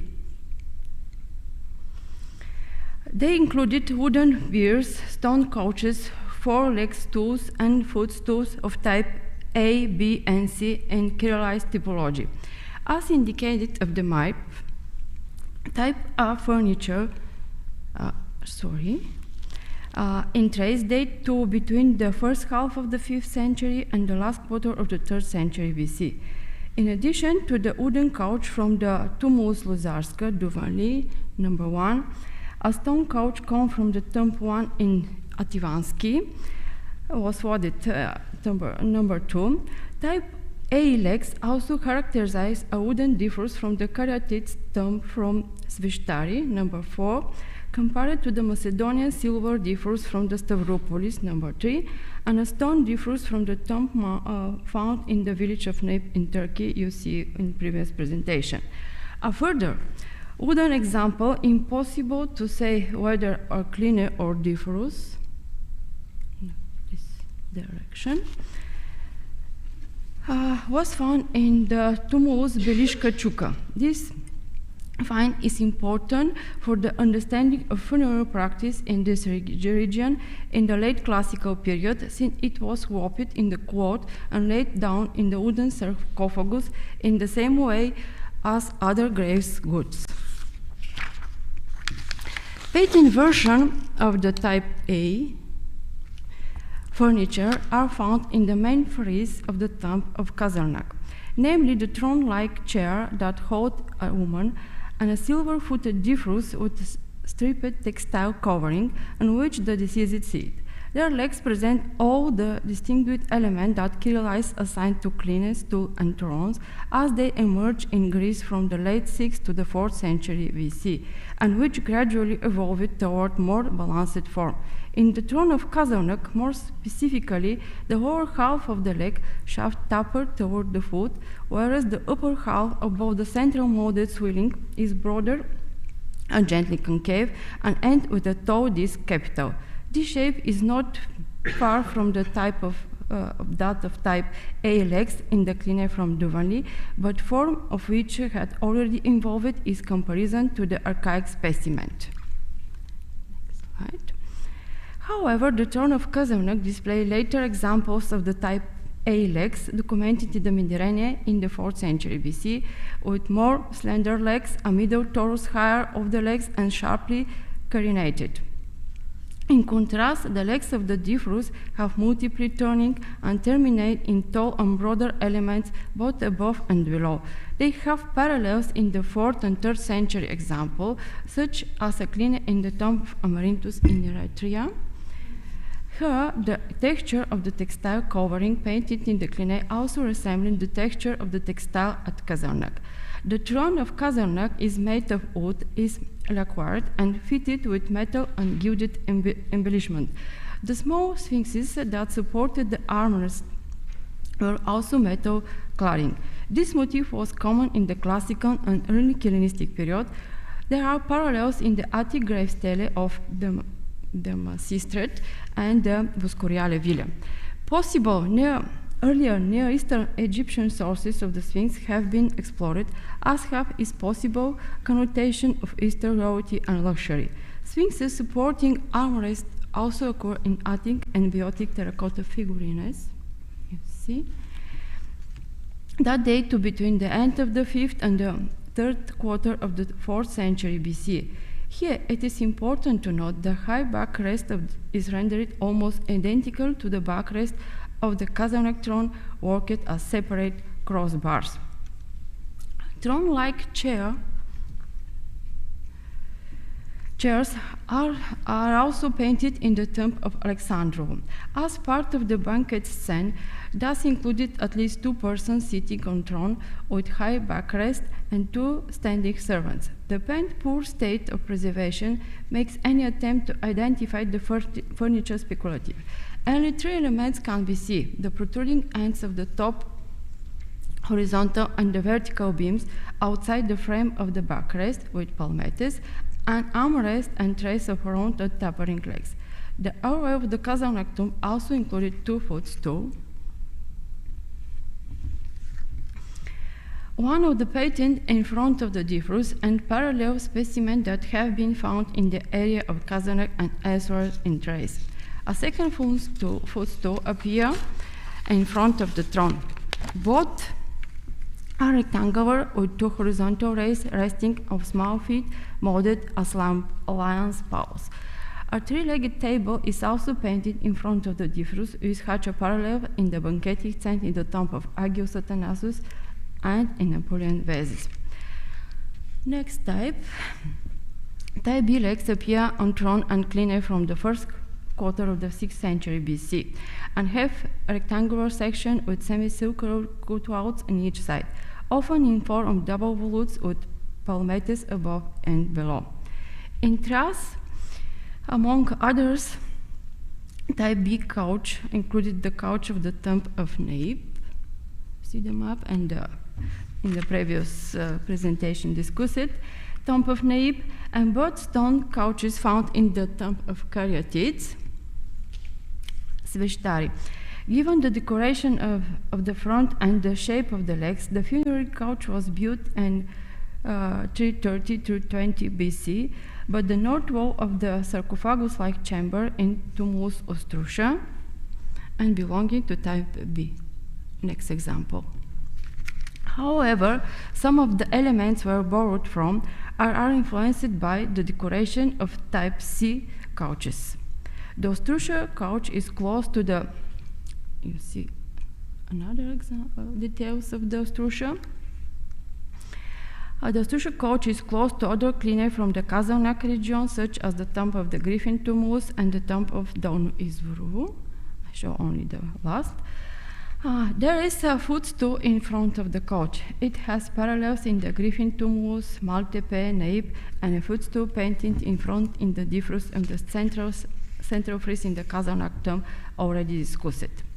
Finally, type C legs represented a development of the type B decoration, and they were used from the end of the 5th to the end of the 3rd century or the beginning of the 2nd century BC. Type C legs are generally simpler than type B and have no decorative reliefs on their fronts. To date, in Bulgarian Thrace, funerary couches with type B decoration occur in 3-chambered tombs. The first come from the tomb in Filipovo area near Plovdiv. Based on the preserved details, the design of this couch may be reconstructed as consisting of the horizontal front slabs, 2 lateral support, a headrest, and stone fill. The silhouette of the legs display a base with the low, truncate, conical plinth and double volute, half-round molding, and a shaft that widened upwards. The couch was part of the original design of the tomb, and 3 finds: a gilded terracotta wreath, a coin of the Philip III Arideus, and a Thracian amphora stamp indicate that the last burial took place at the beginning of the last decade of the 4th century BC. The tomb and the couch were probably built in the previous decade. Another type C couch existed in the tomb from Donu Izvoru, Kazanok. Its construction comprised of 2 lateral stepped support, horizontal slabs, and monolithic frontal slab. All visible surfaces were covered in white stucco. The main rail between the legs is carved in relief on the frontal slabs. The legs stand on a plinth that turned to the entire length of the slabs. Above it, the profile of the legs formed 2 double volutes, one above the other, and slightly watering shaft, and the capital of the double volute and tunnel-shaped element without an abacus. 2 footstools are carved below the main rail. Again, they have legs that are bent to the side and end a low pole similar to those already discussed, and also appear with Thrace in tomb from Macedonia. The stamped Thracian amphora from the last burial date it to the beginning of the last decade of the 4th century BC. The tomb and the couch are slightly earlier, probably from the preceding decade. Type C couch was also found in the tomb in the Griffin Tumulus, Shipka, and consists of the 2 lateral support, 3 horizontal slabs, and a monolithic frontal slabs. The main rail connected to the legs is carved in the frontal slab. These stand on a low plinth that runs to entire length of the slab. Above the plinth, the silhouette of the legs form a chima reverso profile, a concave section, a double volute, and half-round molding. The shaft hood slightly toward the capital, which consists of the double volute and a bacchus with a cavetto profile.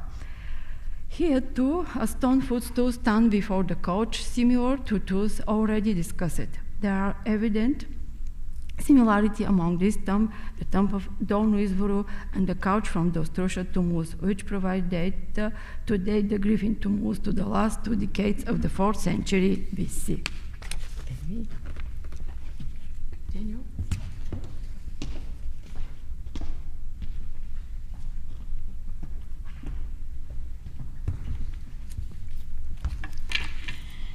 Another area that was explored in the session on furniture was the association of furniture and furnishings with luxury, an idea tightly connected to burial customs.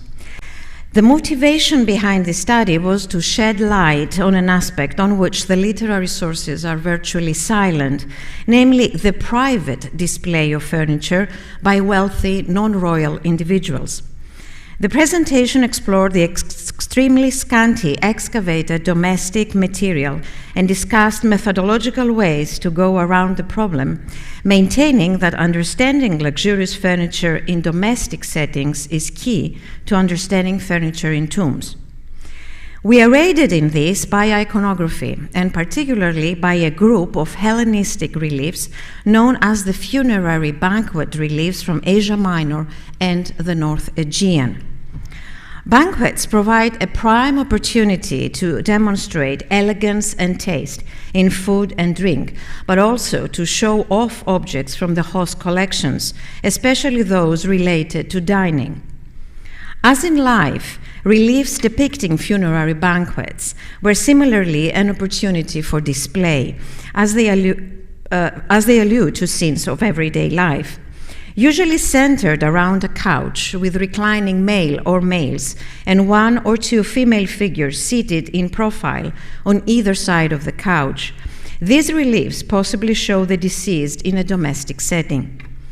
Moreover, certain details on the reliefs from the North Aegean, and especially from the island of Samos, may indicate the wealth of the household. Those who commissioned such detailed furniture on the funerary reliefs were playing with the idea of private domestic display and consequently the wealth of the deceased through a careful selection of real furniture types. Textual indications for this private wealth, particularly on Samos, comes from the account of the sack of the island by the Roman magistrate Gaius Verres in 80 BC. Samos is reported by the ancient authors as especially rich. It thus appears that the wealth depicted on these particular reliefs is real and not aspired luxury. One of the most straightforward examples of exceptional furniture being displayed is the depiction of a seat with a raised back, often decorated with an open-work design, conventionally called a throne in scholarship, and in its early iconography apparently used exclusively for royalty or deities. The only mention of a throne, though of unknown type, in a private setting, is in the epigraphical source of the confiscated property of Alcibiades and his followers, dated to the 5th century BC, whereas excavated examples are associated with royalty or priestesses, such as the well-known marble thrones from Vergina, dated to the beginning of the 3rd century BC. The throne in the so-called Romeo's tomb on your left has a back divided into 9 rectangular panels, originally decorated with painted stars, while the throne at the Bella Tumulus on your right has a painted version of the same open-work design. Interestingly enough, this type of seat is also evidenced on a small group of 2nd century BC banquet reliefs from Samos and Byzantium, belonging to ordinary, that is, non-royal individuals. The female figures on either side of the Cluny are not seated on simple stools, but on thrones with a raised back, purposefully showing in a 3/4 view, something which is uncommon on reliefs, in order to accentuate the design of the furniture piece. Sometimes they're even shown frontally in a specially defined space, judging from the curtain or wall in the background. Thus, a type of seat earlier connected with royalty or deities is now a display item, possibly in private settings. It is, after all, a well-established fact that wealthy individuals tend to mimic the habits of royalty in their private lifestyle. On another relief from Samos, the left figure is further accentuated by a podium on which both her seat, this time a stool, and her footstool stand. Apart from emphasizing the figure, this podium may also serve a practical purpose, possibly protecting the expensive metal fittings of the stool's legs from abrasion, since the banquet apparently takes place in the open air, maybe in a courtyard. A second example of luxurious furniture used in private life appears in a group of reliefs from Samos, Klazomenai, and Smyrna, where the elaborate leg of the Cluny is accentuated by depicting the valance or bedsheet in such a way that it is raised or folded to reveal the leg.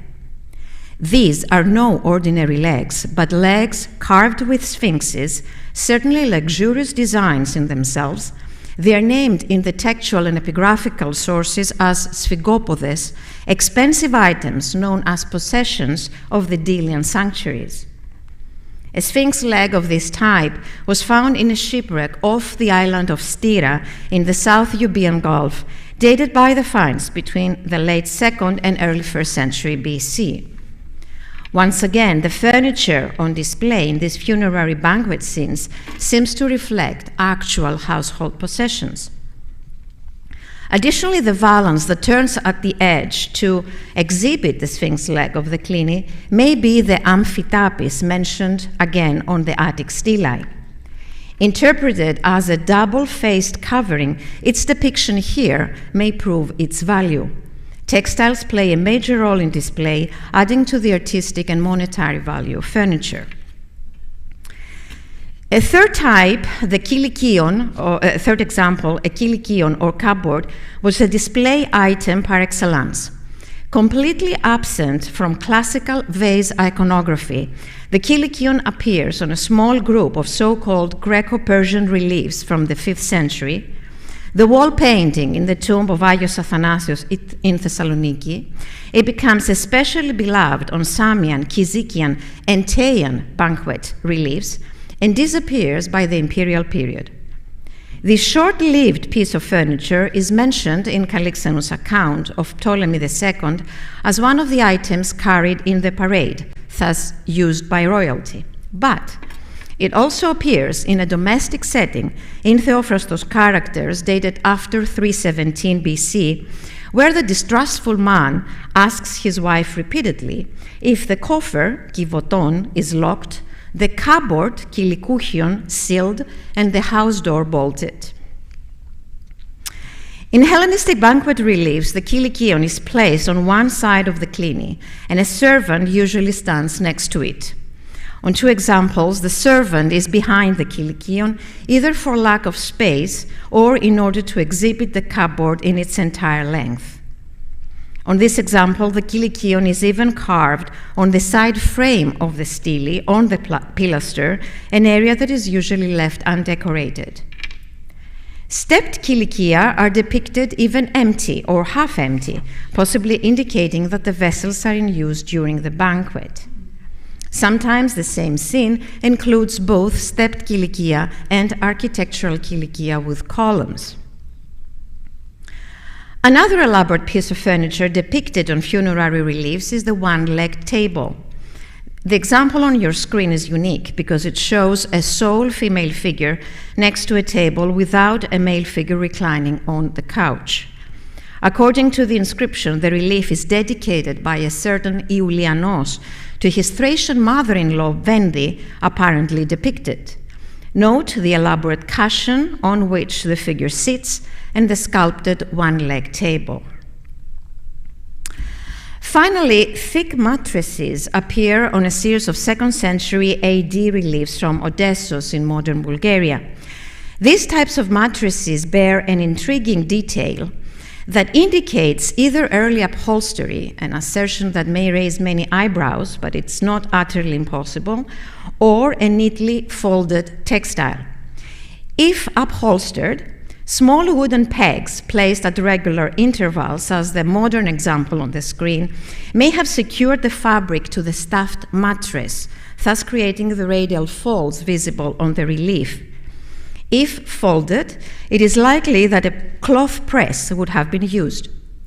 Contemporary evidence from Pompeii, such as metal fittings of a press in a foolery, and a painting of a cloth press, and from Herculaneum a reconstruction of what must be the carbonized pieces of a cloth press, all support the view that textiles were tightly folded. The short-lived but ever so eloquent banquet reliefs from Samos, Klazomenai, and Teos, rich in furniture, borrow to my mind from representations of private space and display furniture in order to highlight status. The idea of furniture display will become more prominent in the Roman period as interest in legally or illegally obtained collections of art increases. A notable example is the expensive table bought by Cicero, an ardent art collector, mentioned by Pliny. By the Roman period, more and clearer references to expensive furniture and furnishings in private houses emerge, while the wave of emulative behavior apparent in Republican Rome demonstrates how certain objects become invested with new meaning beyond their ostensible functional one, proof of the high socioeconomic position of their owners. Furniture display in the iconography of funerary reliefs brought me back to my older study of furnishings, this time focusing on funerary contexts, both in terms of actual excavated examples and iconography. As a member of Euroweb Cost Action since 2020, I strove to collect the evidence of extant funerary textile furnishings, namely textiles other than garments, and other items made of organic materials such as reeds, leather, seaweed, branches, and flowers, with the aim to understand their use and significance in the burial ritual. Euroweb fosters a pan-European network of scholars and stakeholders from academia, museums, conservation, cultural, and creative industries. Scholars from several disciplines of the humanities, social sciences, and natural sciences join forces to bridge current cultural, political, and geographical gaps and facilitate interdisciplinary research, leading to inspirational material for experts in the allied and applied disciplines of fashion, art, and design. Within Euroweb framework, I examined various aspects of funerary textiles, and especially their significance in burial customs in Macedonia and Thrace. The extant evidence proves that textiles, other than covers for the deceased, were used to wrap the bones inside the funerary urn, wrap the exterior of the urn itself, wrap individual offerings, cover the funerary bed, serve as a mattress on the floor in the absence of a clini, and decorate the funerary chamber. Presently, I will restrict myself to the evidence related to funerary hangings, bedding, and fragrant organic materials. Regarding hangings, a good example can be seen in modern Bulgaria, in the cis grave of the tumulus of Goliamata Mogila, dated to the mid-4th century BC. Here, fibers preserved on bent nails in the burial chamber suggest that real textiles were hung from the walls. The wooden ceiling of the tomb was also covered by a textile to prevent soil and small stones from falling in. In Macedonia, the well-known example from the so-called Sotiriades tomb at Dion, dated to the last quarter of the 4th century BC, has a painted version of a textile canopy over the clini, decorated with a motif of walking lions. Its iconography has been compared to the animals on the carpet found in the Scythian burial Pazyryk Mound 5, dated to the 4th or 3rd century BC, and closer to us, the walking animal, possibly a lion, on the linen textile found inside a bronze caldpiece covering the remains of the deceased in a 5th or 4th century tomb at Koropi. The latter is the first known example of embroidery in Greece with the use of gilded silver threads around an organic core. The Sotiriades tomb also had nails in the wall over the clini, possibly for securing an actual textile or for suspending offerings. Thus, this tomb shows the coexistence of painted and real hangings, or a real textile used as a backdrop for displaying offerings. Also, in Tomb 3 at Vergina, traces of porphyry on the wall over the clini have recently been interpreted as an indication of a suspended cloth. What is the significance of textile hangings in tombs? Do they imitate a domestic environment by adding warmth and softness to the interior? Practically shield the funerary offerings from dust and insects? Adorn the room as a backdrop for the display of suspended objects? Give a sense of solemnity, opulence, and intimacy, or fulfill a yet unknown symbolic funerary purpose? Evidence is still tentative. Regarding funerary bedding, various pieces of evidence suggest the use of real pillows and real bed covers. 6 small gold bells found scattered around the wooden funerary clini in the thalamus of Tomb Alpha at Katerini, dated to the 3rd quarter of the 4th century BC, constitute evidence of disintegrated bedding. The bells, equipped with a small suspension loop at one end and an inner clapper, would have been sewn onto the edges of a cover to create sound. Remains of pillows were found in Tomb 2 at Vergina, where, according to Manolis Andronikos' excavation notebooks, traces of feathers were preserved. More evidence for pillows was discovered in tombs at Volos and Larissa in Thessaly. The reeds found in the chamber tomb Epsilon at Rachona have been interpreted as remains of a mattress. Large numbers of beads found near funerary clini also indicate another kind of clini decoration. At Enia, for example, 103 perforated gilded clay beads were found scattered around the clini. Based on the shape and size, we can restore the original place around the clini. They were possibly threaded to form a garland that would also create sound as it moved, like the example depicted in a painting on the cis grave of ancient Lyti, dated to the end of the 4th or the beginning of the 3rd century BC. In northern Pieria, perforated astragals and gilded buttons were found in a number of cis graves and should be restored in the same manner. Such a restoration may also explain the holes on the Cluny depicted on this 2nd century BC funerary banquet relief from Philippi, possibly originating from the western cemetery of the city. Sound was apparently tightly connected with burial practice. Finally, fragrant organic materials such as real wreaths hanging on the walls and flower bouquets placed on the Cluny form exceptional examples that speak to elusive funerary rites. In a few cases, real flower wreaths were placed on top of cremated remains, with a textile covering both the remains and the wreath, as at Kalivia in Attica. Inside a Rocca tomb at Veria, traces of a flower bouquet were found on the Cluny, placed next to the deceased, while the disintegrated remains of a plant were found inside a bronze inokoi in a cist grave at Lyti. Real flower garlands left traces on the stucco of the walls of Tomb 3 at Vergina, as proven by a recent study. Fragrant organic material would emphasize the idea of rebirth, where the smell of nature becomes the smell of hope.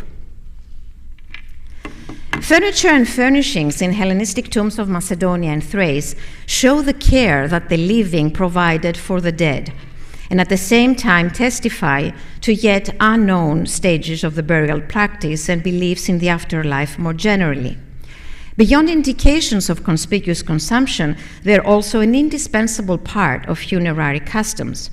They transmute into sensory cues of the personal, evocative memories that the deceased will take with him or her into the other world. Since these tombs are never to be visited again, the relatives seal the tomb with the feeling of comfort that their beloved ones will lack nothing. Furniture and furnishings relate to the senses that trigger emotions, creating memories for the relatives that stage the funeral. The journey to the unknown becomes less frightening both for the deceased and the people left behind, as if, being wrapped in familiar possessions, sounds, sights, and smells, allowed some sort of continuing existence in the afterlife. Thank you.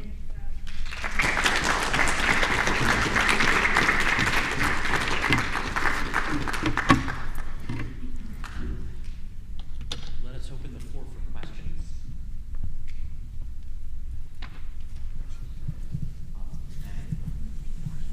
Nadezha.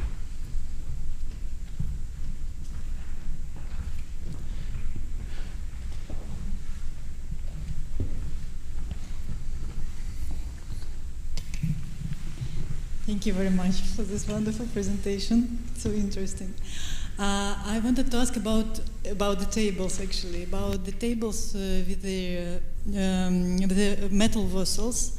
As far as I remember, in Tomb 3 in Vergina, there used to be a table, wooden table with the vessels on it. This is a very big question mark.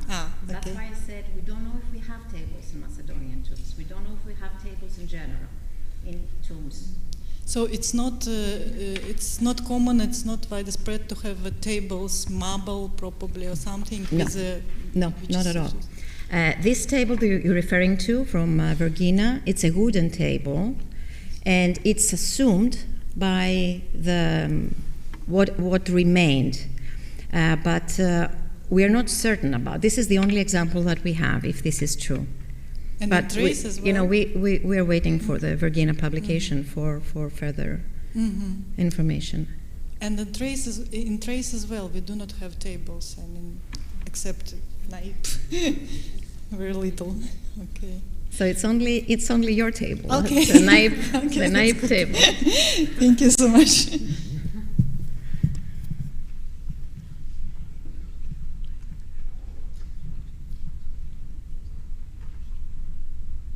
This is a nice table, laden with fruits and. Thank you so much for this great overview. I'm just wondering, and partly this comes from my not coming from your field and understanding the particulars of the trade in the region. You showed this exchange of iconography and how this common iconography that appears in this region. Is there any way that we know further about itinerant workshops, connections. Daniela is doing this work. Have we, do we know the origin of, the materials? I'm just trying to put some links between Macedonia and Thrace, maybe more, in a more concrete way, or, in some way that we can say, how do these ideas, images, communicate, in the region? Yeah, I'm sorry. I don't have an answer of this question. We're both looking at each other. This is why we formed this group, I assume, so we can be in contact and look into it a little more, because the Thracian material is something that I need to look into more closely. We need time to answer this question, especially related to workshops and furthermore itinerant workshops, or sculptors traveling to one place or the other. And I have to tell you that, for example, if you're referring to funerary banquet reliefs, for example, you're referring to furniture. These reliefs, are just a parenthesis, are only found on the coastal part of Thrace, not inland. So it's a colony thing. It's a colony iconography for Thrace. I was thinking, looking at the Styra shipwreck, I'm thinking there must be more information now from shipwrecks, right? Now that, Daniela is doing this, detailed work, when, one does analysis, one can see provenance of materials, then we can see more that, network of exchange in a more concrete way. It was when I saw the Styra shipwreck, I was like, we must have more material now, so in order to be answering that question. And then Daniela's work with the objects. I'm thinking about movable objects, and people thinking of the comment of Natalia in the morning that the material, the workmen go with the material. And so I'm thinking, can we entertain that thought further in your in the context that you have, what Natalia said in the morning about that the marble does not go on its own, that it will go with craftsmen with it. And so we have here movable objects, we see iconography circulating, we don't have answers, I'm sure, but are there, I'm sure that you have thought and entertained, certain directions, maybe you wanted to share. From my work on the reliefs, so we're jumping now to another category of objects, but to answer your question, the reliefs from the coastal area of Thrace, I think, are made locally. We have no reason to believe that there were artists coming from Thassos. It may be the case for some, but that's where the marble analysis and the iconographic analysis come to play in order to be able to give a better answer for that. But I always believe in local workshops. So I think of local workshops, I should say. I put it nicely. I always think of local workshops first, because it's a production that needs to it's local, and they need people to work on it.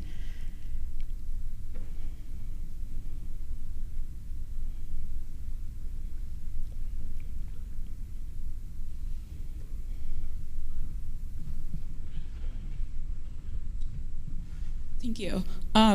With the Sphinx Cleanae leg, I was wondering if you think that comes from a couch that had fulcrum attachments that you see in the later Hellenistic and Roman period. I'm sorry, that had? Fulcrum attachments like mules or horses up on the end, and on the reliefs, if any of those Cleanae would have been that type, and if so, if you would have seen them with the textiles. Yeah, I showed Sphinx legs on the reliefs. But if the top of that would have had ornaments on it. Okay, since the Sphinx leg I showed you is the only example that we have, we can only speculate, but I can show you a Sphinx leg. This one, is it? Maybe I should give you.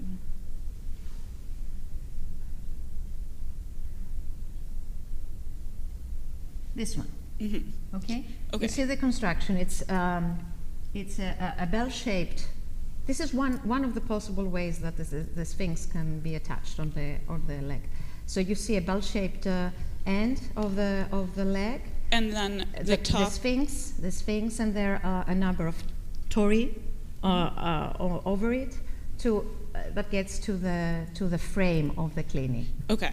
So this is a possible construction. The whole thing is that we thought for many years that this is the imagination of the artist. So having found the evidence from Styra, it was great. Okay. Thank you. So I don't know if I answered our question.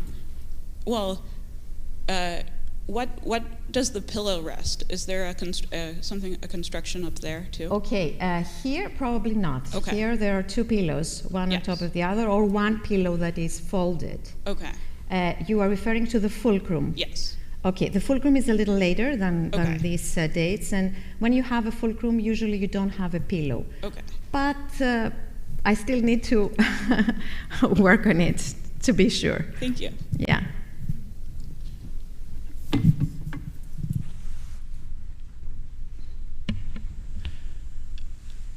I have a question which you may well rightly dismiss as overly imaginative. Dismissed. You concluded with an appeal to the wider array of senses in the things interred in these tombs, to sound elements, but also to aromatic botanical things like garlands and the like. I'm reminded of the fact that the Gordian tumulus, has beams of cedar wood that still smell like cedar, and that Herodotus describes cedar oil as a key ingredient in Egyptian burials, and that many of these, especially the painted thrones, show scarf joints of different kinds of wood being combined in a mosaic. Mm-hmm. Is there a possibility that these forms of furniture provide a feast for the senses beyond simply the visual? Could very well be. Yeah, if you get into the sensory scholarship and the idea, if you keep reading about senses in archaeology, it's something that probably was sought by ancient Greeks and Anatolians. Again, the tomb is exceptional. It's one of a kind. And the work that has been done is one of a kind. Yeah, it could very well be. I think we're now getting to understand all the parameters in the funeral burial, and this is actually what I was trying to do for the last years, and see how smells also play a role. Yeah, and they have some kind of symbolic significance for as long as they last.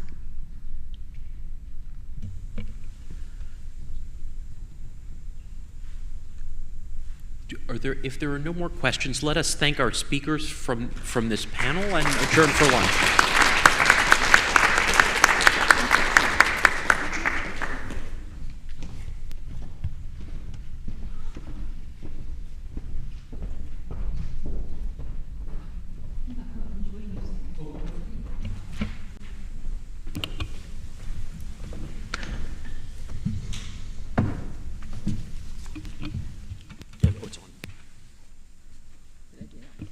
Thank you. Okay.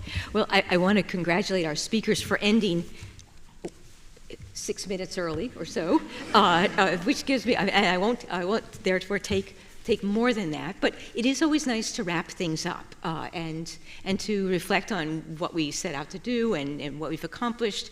I know the group will talk further about plans, but just to say a word about the symposium and great thanks. I want to say we've had a really nice group in the room every day, but I would also want to share with you that there were 1,900 people online. So the word got out over the course of these 3 days of what you have been working on. So I think that's great. I remember I had that list of ideas that the seminar put together in Sofia in 2019 of things that they wanted to work on. And one of the ideas was, architectural interactions across diverse ethnic and political communities. And I think we touched on Macedonians, Thracians, Scythians, Carians, and Greeks from Ionia, from Aegean, Thrace, from other parts of the mainland. So I think we really did look at a wide range of ethnic communities and their interactions. We talked about the adaptation and persistence of traditions in the face of geographic diversity. And of course, Anka really led us off with the rich and complex geographies of this region. We were also saw that connectivity through Musa's paper, looking at roads and bridges as well.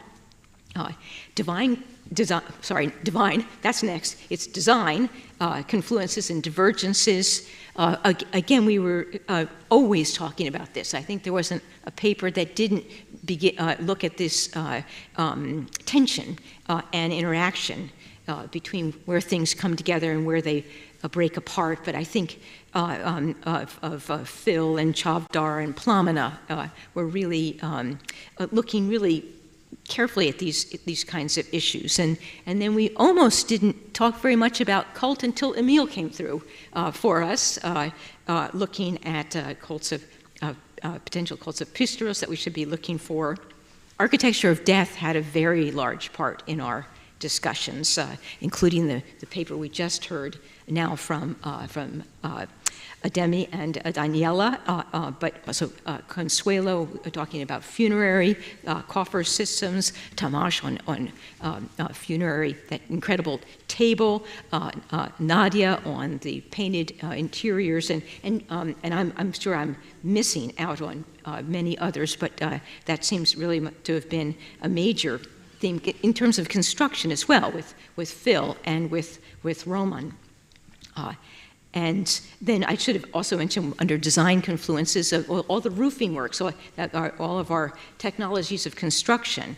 Phil, Sam, and Jacques and Roman were all interested in technologies of really rather remarkable variety that we find in this region. And in terms of transporting ideas and materials across regions, I think Natalia really showed us how complex things can be, and I have to completely revise my understanding of the Temple of the Great God at Histria, which I always had said is a Thasian donor, a Thasian design, and Thasian material, and now I realize I need to say maybe Thasian donor, but Pergamene design and Proconnesian material.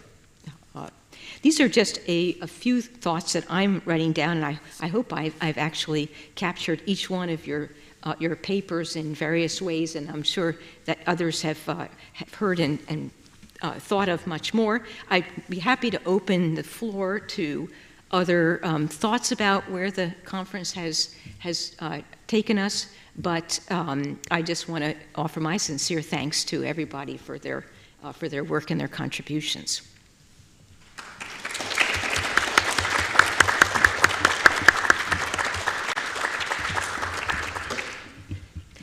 Anyone else have a word to wrap up, or are we good?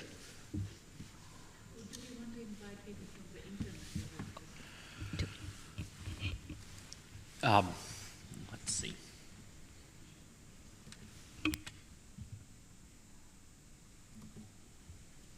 There are no Q&A questions for this session. The internet is satisfied. I think one more thing needs to be said as someone who is not giving a paper, but has been to a lot of them. I know the individual speakers have thanked Donna for her hard work, but I think all of us here should thank Donna very much for her hard work, particularly because this is happening in the first 6 or 7 months of her directorship here, which has a way of keeping her busy. So let's give Donna a round of applause. Thank you so much.